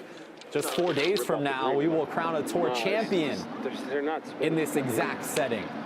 As the third shot is upcoming for Roger Steele, who had to lay up after the tee shot. Cameras out here. You see a girl in green deep. In the green? Yeah. So this that line. Okay. All right.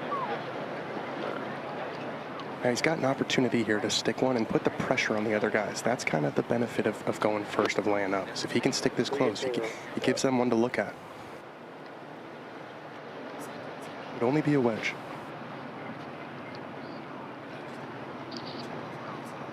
Hold on, Ed. The ball is below my feet a little bit. I'm gonna go a little further left. Okay. Okay. You see how this is? Yeah. I mean, I saw it. I just. All right. Still a good full swing. Okay.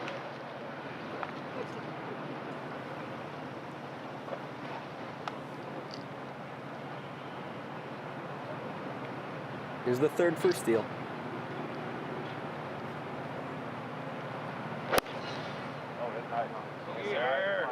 It's on a really good line, guys. Oh, yeah.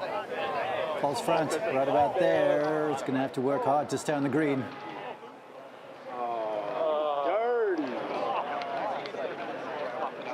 We've seen very few balls dig in on these firm surfaces. That one hit and spun. Indication of the quality of contact on that short iron. So he is playing from behind in this sudden death playoff. Steele lying 3. Meanwhile, Brian Walsh and Luke Kwan all lying 2. And if they are still tied after this 18th hole sudden death playoff, there will be a chip off here on 18 from about 25 yards out. Starting to fight darkness here. Let's see if someone can win it outright before a potential chip off is needed. Right now, on the angles of these 3 shots, I would definitely give Luke Kwan the edge. You can see there where Sean Walsh is walking. He's going to have to navigate that shoulder off the bunker. Wesley Bryan from the Bermuda rough downhill. This is just downright hard. And then, of course, we've got Roger Steele playing his 4th. So advantage right now, in my opinion, to Kwan. The guy who double bogeyed his first hole. That's golf. Double bogey, birdie to start for that man, Luke Kwan, who played his college golf at the University of Oklahoma, born in South Korea, grew up in Frisco, Texas, and now has roughly 300,000 YouTube subscribers as a content creator. Do you feel good about it?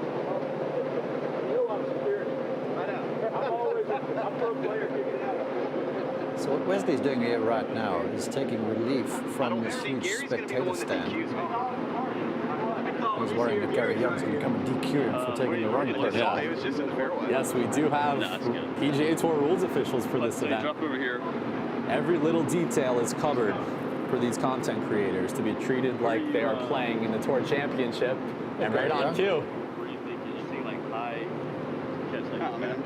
So the rule for these temporary immovable obstructions, it's no penalty. You move to the place where you have full relief for stance and swing, and then it's a drop with no penalty. No nearer the hole. T. Well, Blake, I hope you just messed up my measurement, but that look good to you? That's where you found your swing to be free of it? Yep. Okay, you don't think a little further, or are you good No, with I'm that? good. I'm just tracking all that stuff. All right. Good? Yep. Okay. All right, so all clear. No, it's fine. Drawn a decent lie there. He's got a chance, especially with him at the helm of a wedge. Yeah, that drop certainly helped.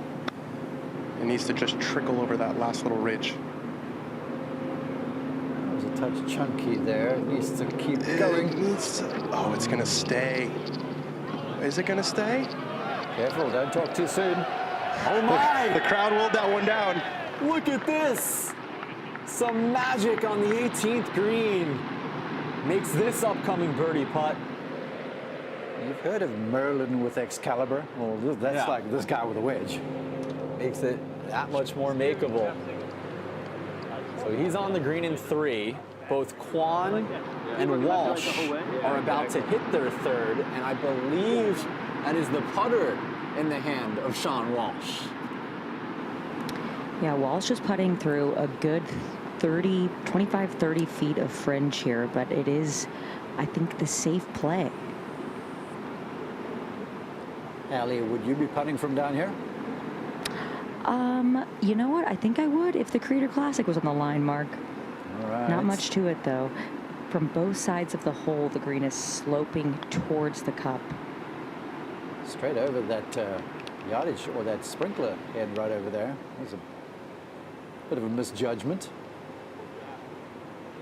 See, that's why from those fairways down there, I know they're tight, but if you get a lofted wedge in your hand, you can get a little spinach on that thing. Get a little zip, get that ball just a stall once it hits the green. Because you can hit that putt so hard up that slope to get it up there, and then all of a sudden it's got all that speed with no resistance. So Kwon has nearly an identical shot here, Hallie, but he has a wedge out. Yeah, he's been looking at a spot about 6 paces on, going for that nippy Bermuda lob wedge that we all love. It's tricky, though, but you got to risk it for the biscuit. Risk it for the biscuit. So key here is to just get the ball slightly back in the stance. Quiet feet, keep the body rotating through contact.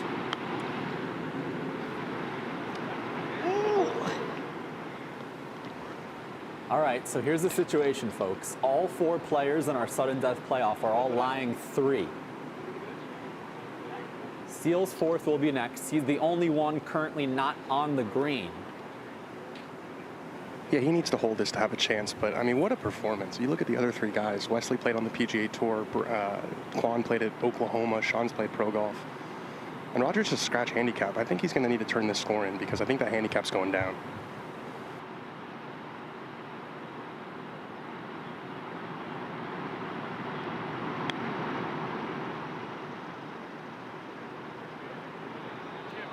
Saucy. Good chip. What a great effort. What a great showing for Roger Steele. I wouldn't be so fast to make any commentary here because we're not in the hole just yet. No, 5 someone's got to maybe drill a enough. birdie. Someone's got to drill a birdie to eliminate him. He is not done just yet, assuming he can tap this in. See if he'll mark it or finish. He will mark. We'll see these birdie putts play out first. Or will he finish?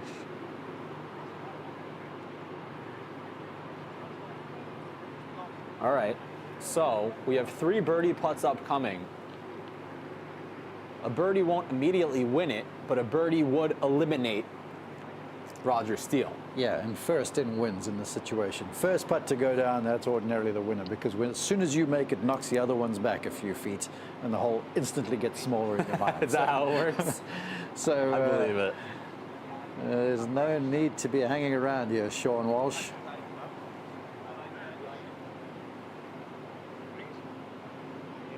Other competitors from today taking a look with the stakes as high as ever in this first ever Creator Classic in a sudden death playoff. Great job by the committee with this format, knowing that there would be drama no matter how the leaderboard shaped out. And here we have a birdie opportunity from good member Sean Walsh, who played his college golf at Gonzaga. Yeah, and he's one of those players you can see there realigning the line on the golf ball. And that beautiful close-up of his eyes as he was going through the routine, set up the ball. He's like, no, that's not enough. Reset the golf ball. He's splitting that right edge, guys. That.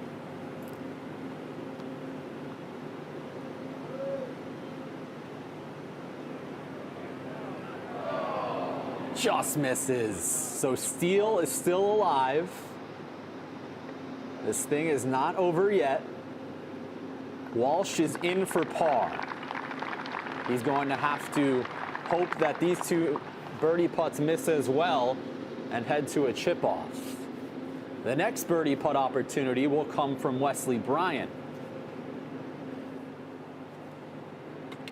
And he misses left as well.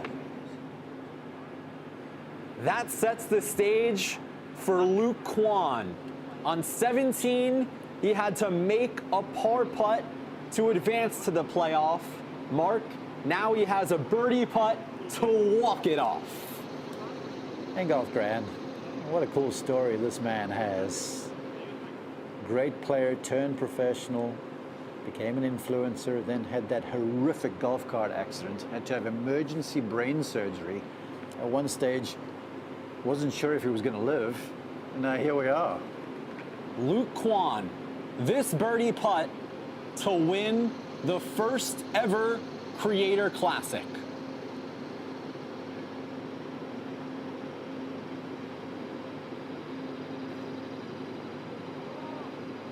And he buries it!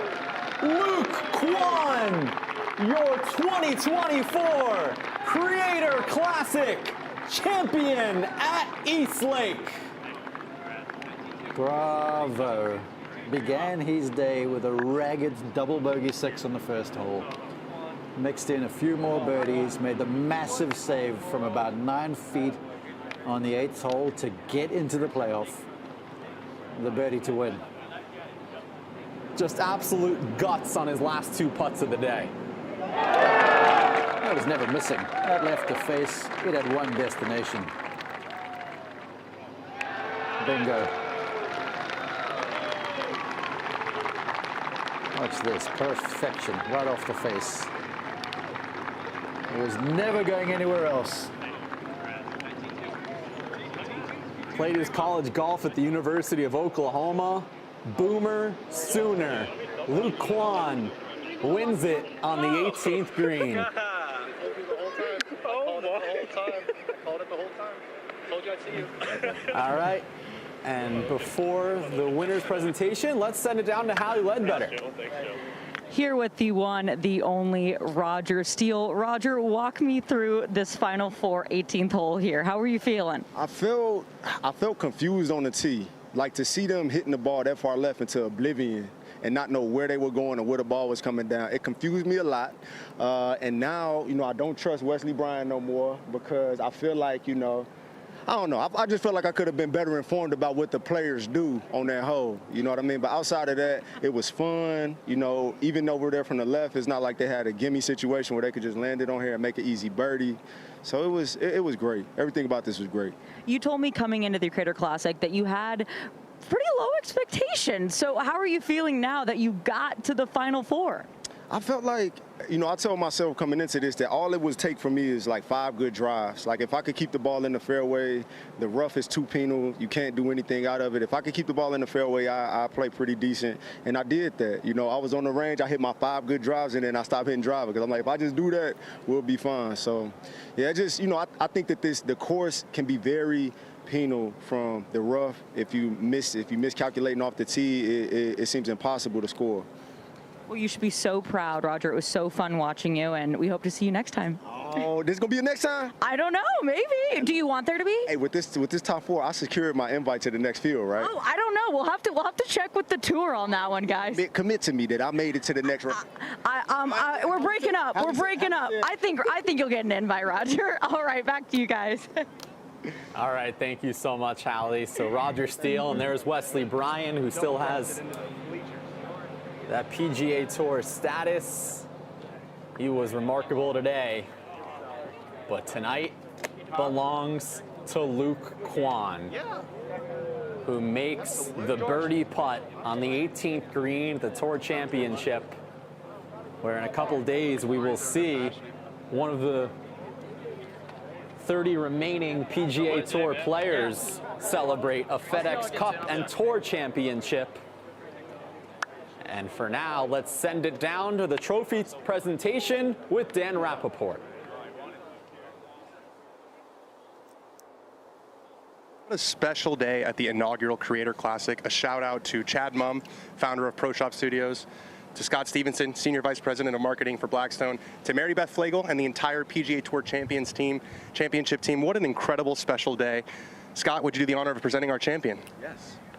So, thank you to the Tour Championship. This is such an awesome event, and thank you to East Lake for putting this on. We'd like to thank Chad Mumm and his whole team at Pro Shop as well, and special thanks to the PGA Tour as well. And then special thanks to all the creators that were here today. What an awesome event this was. But finally, congratulations, Luke. This was such a awesome win. So on behalf of Blackstone, we'd like to congratulate you as the first winner of the Creator Classic presented by Blackstone. And on behalf of Blackstone, we'd like to present you with the 36-inch Select Griddle to celebrate your victory. Thank you so much. I appreciate you guys having this and throwing this event. This has been awesome. Awesome. And let's grab that trophy. Let's go grab that trophy. There it is. The inaugural Creator Classic. Kwan, you started today. Yeah, clap it up. You started today with a double bogey. How were you able to bounce back after that? That start must have been a shock to your system. Well, I hit it in the right rough, and then I tried to hit a 60 out because, I mean, you want your most loft out of there, and it went like 60 yards. I was like, what is going on? Because it was like a 120-yard shot. So I was like, please try not to hit it in the rough anymore, which I didn't end up following. But I don't know, I told the camera I was going to make 2 birdies in a row afterwards just to, just messing around, really. And it ended up happening. And then made a birdie on one of the other holes. I can't remember, terrible at remembering holes. But then I kind of saw myself in the mix. I was like, oh, if I can just get myself to 2 under, I think I'm safe. You made some big putts down the stretch. Did you know what was on the stake there on 17 and in the playoff? 17, I actually thought I had to make it. Otherwise, I was going into like some chip off or playoff or something. I didn't know what we were going to do if there was a bunch of ties. I thought there were a bunch of ties that went under, and turns out there wasn't, so I was already in. What does it mean to you? I mean, you've had quite the journey in golf. You played professional golf. You've been doing YouTube now. To be the inaugural champion of the Creator Classic presented by Blackstone. It's really cool because obviously these are some of the biggest creators. Obviously, this isn't everyone out there. I want to, obviously, there's still a lot of other big creators that didn't make it today, but it's cool to have all these big creators creating a wave with YouTube golf and social media, and being able to win the first one is pretty special. Well done. What a great event. Thank you to everybody for watching. Back to you guys. All right, thank you, Dan. Congratulations to Luke Kwan. Man, oh man, those putts on 17 and 18, he'll remember for a very long time. I'll say so. I mean, what a day. Perfect weather, perfect golf course setup, great field. You just have to give kudos to everybody involved, from the organizers, the sponsors in Blackstone, the guys at Pro Shop, Chad Mumm and company, and then our folks in the trucks and our camera crew. They were bustling about all over the place to get all of this sort of footage of guys in the rough, balls all over the place. And it was super exciting in the end. I mean, to come down to Luke Kwan gets that grizzly start. and then makes the birdies in that clutch putt on the 8th, and then on the 9th hole, the final hole, to win. That was super cool stuff. Yeah, so clutch. The biggest takeaway for me is even the players who struggled today, they had smiles on their faces the entire time. They enjoyed the experience from top to bottom. It was really cool to see. As you would think. I mean, this is the Tour Championship. This is like the crowning stop on the PGA Tour for the season. We've got the 30 best players here. And now we get to come and hang out for 9 holes on the eve of the Tour Championship. It's a thrill. It's a thrill for us, and certainly was a thrill for them. Yeah, no doubt. And it really puts in perspective the separation that the 30 players you'll see later this week, how good at golf they really are, because we saw a lot of folks struggle today. And the 16 players today, they're very good golfers as well.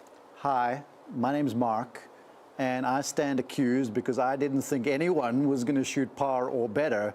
We had a few guys under par, so I'm going to have to toss my pundit's hat out of the window and say I'll come back next year with some better expectations, perhaps. Yeah, I'm guilty of that as well. We undersold the fact that these 16 players are very, very good at the game of golf. Luke Kwan posing with the Blackstone family after winning it in a sudden death playoff as the sun sets at the first ever Creator Classic at East Lake Golf Club just outside of Atlanta. And now that these players are done, the stage will be set for the 30 players at the Tour Championship tomorrow morning. Luke Kwan with a birdie on 18 edges out Roger Steele, Sean Walsh, and Wesley Bryant. Special thank you to our hardworking crew. Reminder to tune into the Tour Championship beginning tomorrow on ESPN Plus and the Golf Channel. Special thank you to Greg Hopfe and everyone at the PGA Tour, our producer Rob Sharp, director Brian Hennessy, Chad Mumm, and the entire Pro Shop crew, KP Anderson, Kevin Plunkett, Kylie Homan, our fantastic on-air crew. For Mark Immelman, I'm Jake Marsh signing off from the PGA Tour studio. Luke Kwan, a champion at East Lake.